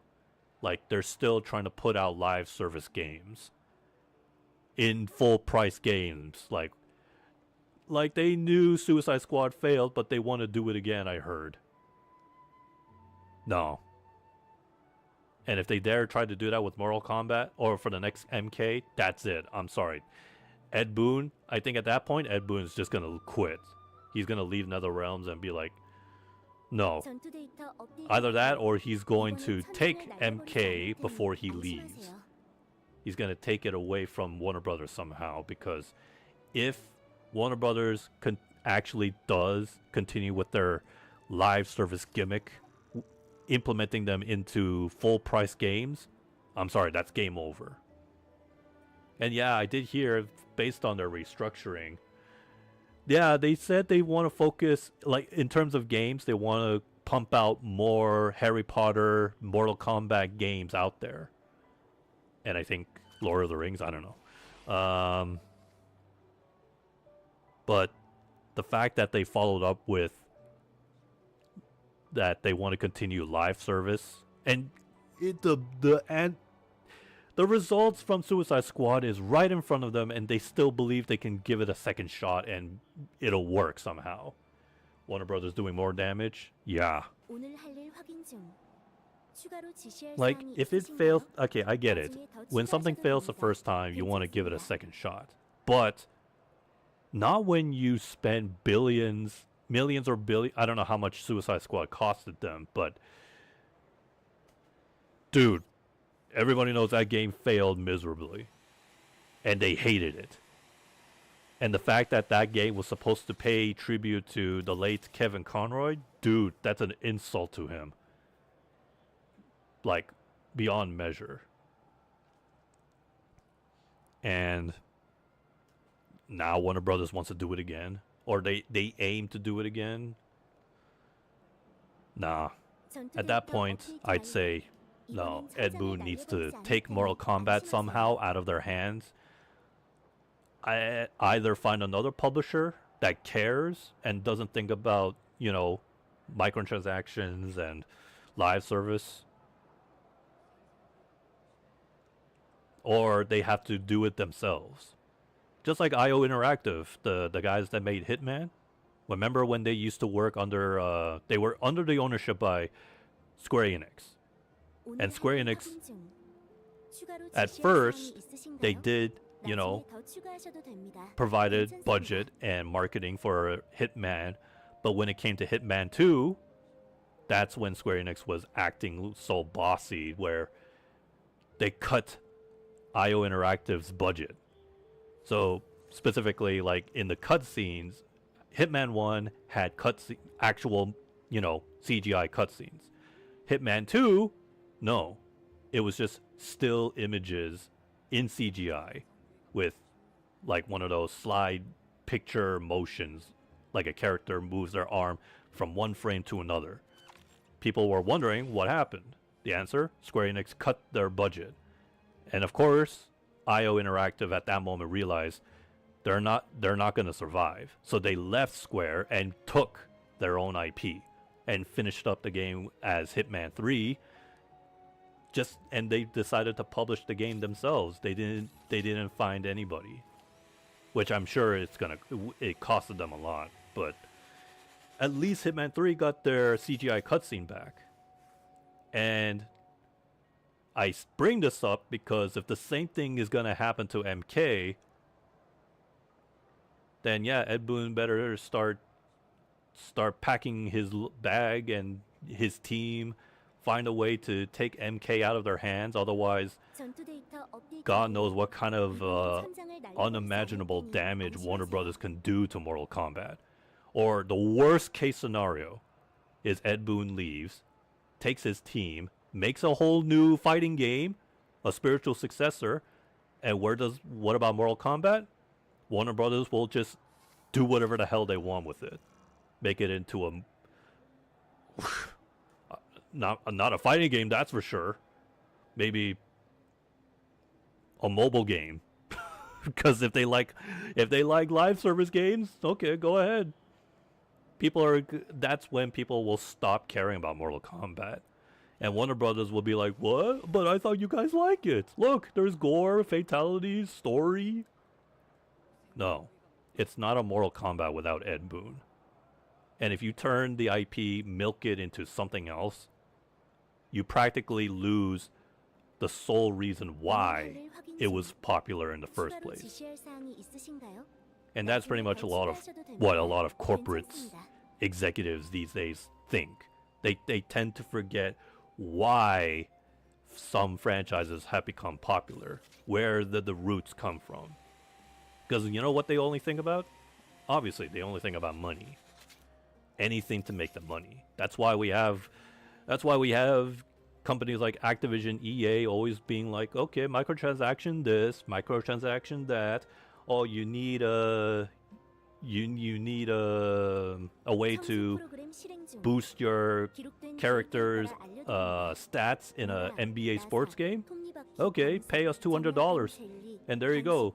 Your stats is now not maximized, but it improved a lot. Sony did the same thing with Gran Turismo. How much does it cost to max out a car stats or whatever? $200. Or you could just spend hundreds of hours just to do that. Yeah, again, microtransactions, DRM on a full price game. If it doesn't work the first time, don't do it the second. Because the second is where you kill pretty much the whole market. And then you know what they do after that? You know what? Everybody has already seen this. When it fails the first and second time, there is no third. Because that's it. That's where the franchise is in dormant or completely forgotten. And that's it. End of story. End of the franchise's legacy. Or until somebody picks it up or they revitalize it. Just like Konami. Konami is now has revitalized Silent Hill. It's showering Silent Hill content out there. And they're trying to do the same with Metal Gear. After multiple pachinko slot machines, they realized, oh wait, we're a game developer company. Except, you know, we can't make games, so we'll just outsource it. And at least it paid off. Silent Hill 2 Remake was like the first welcoming red carpet for Konami's comeback. Is it redemption? Well, yeah. I mean, I want to see how well the Silent Hill 1 remake does. And then along with, before that, Silent Hill F. And then, yeah, Metal Gear. And if things go well, hey, at least Konami will set an example of what happens when you turn greed into passion. Like, you know, again, pachinko slot machines, they're gambling machines. But Konami realized, you know, yeah, we can make games. I mean, we have Bomberman, and that did well. And, okay, let's do Silent Hill Metal Gear. Will people care? Oh, yeah, it turns out they do. And, oh, look, money came in. Love.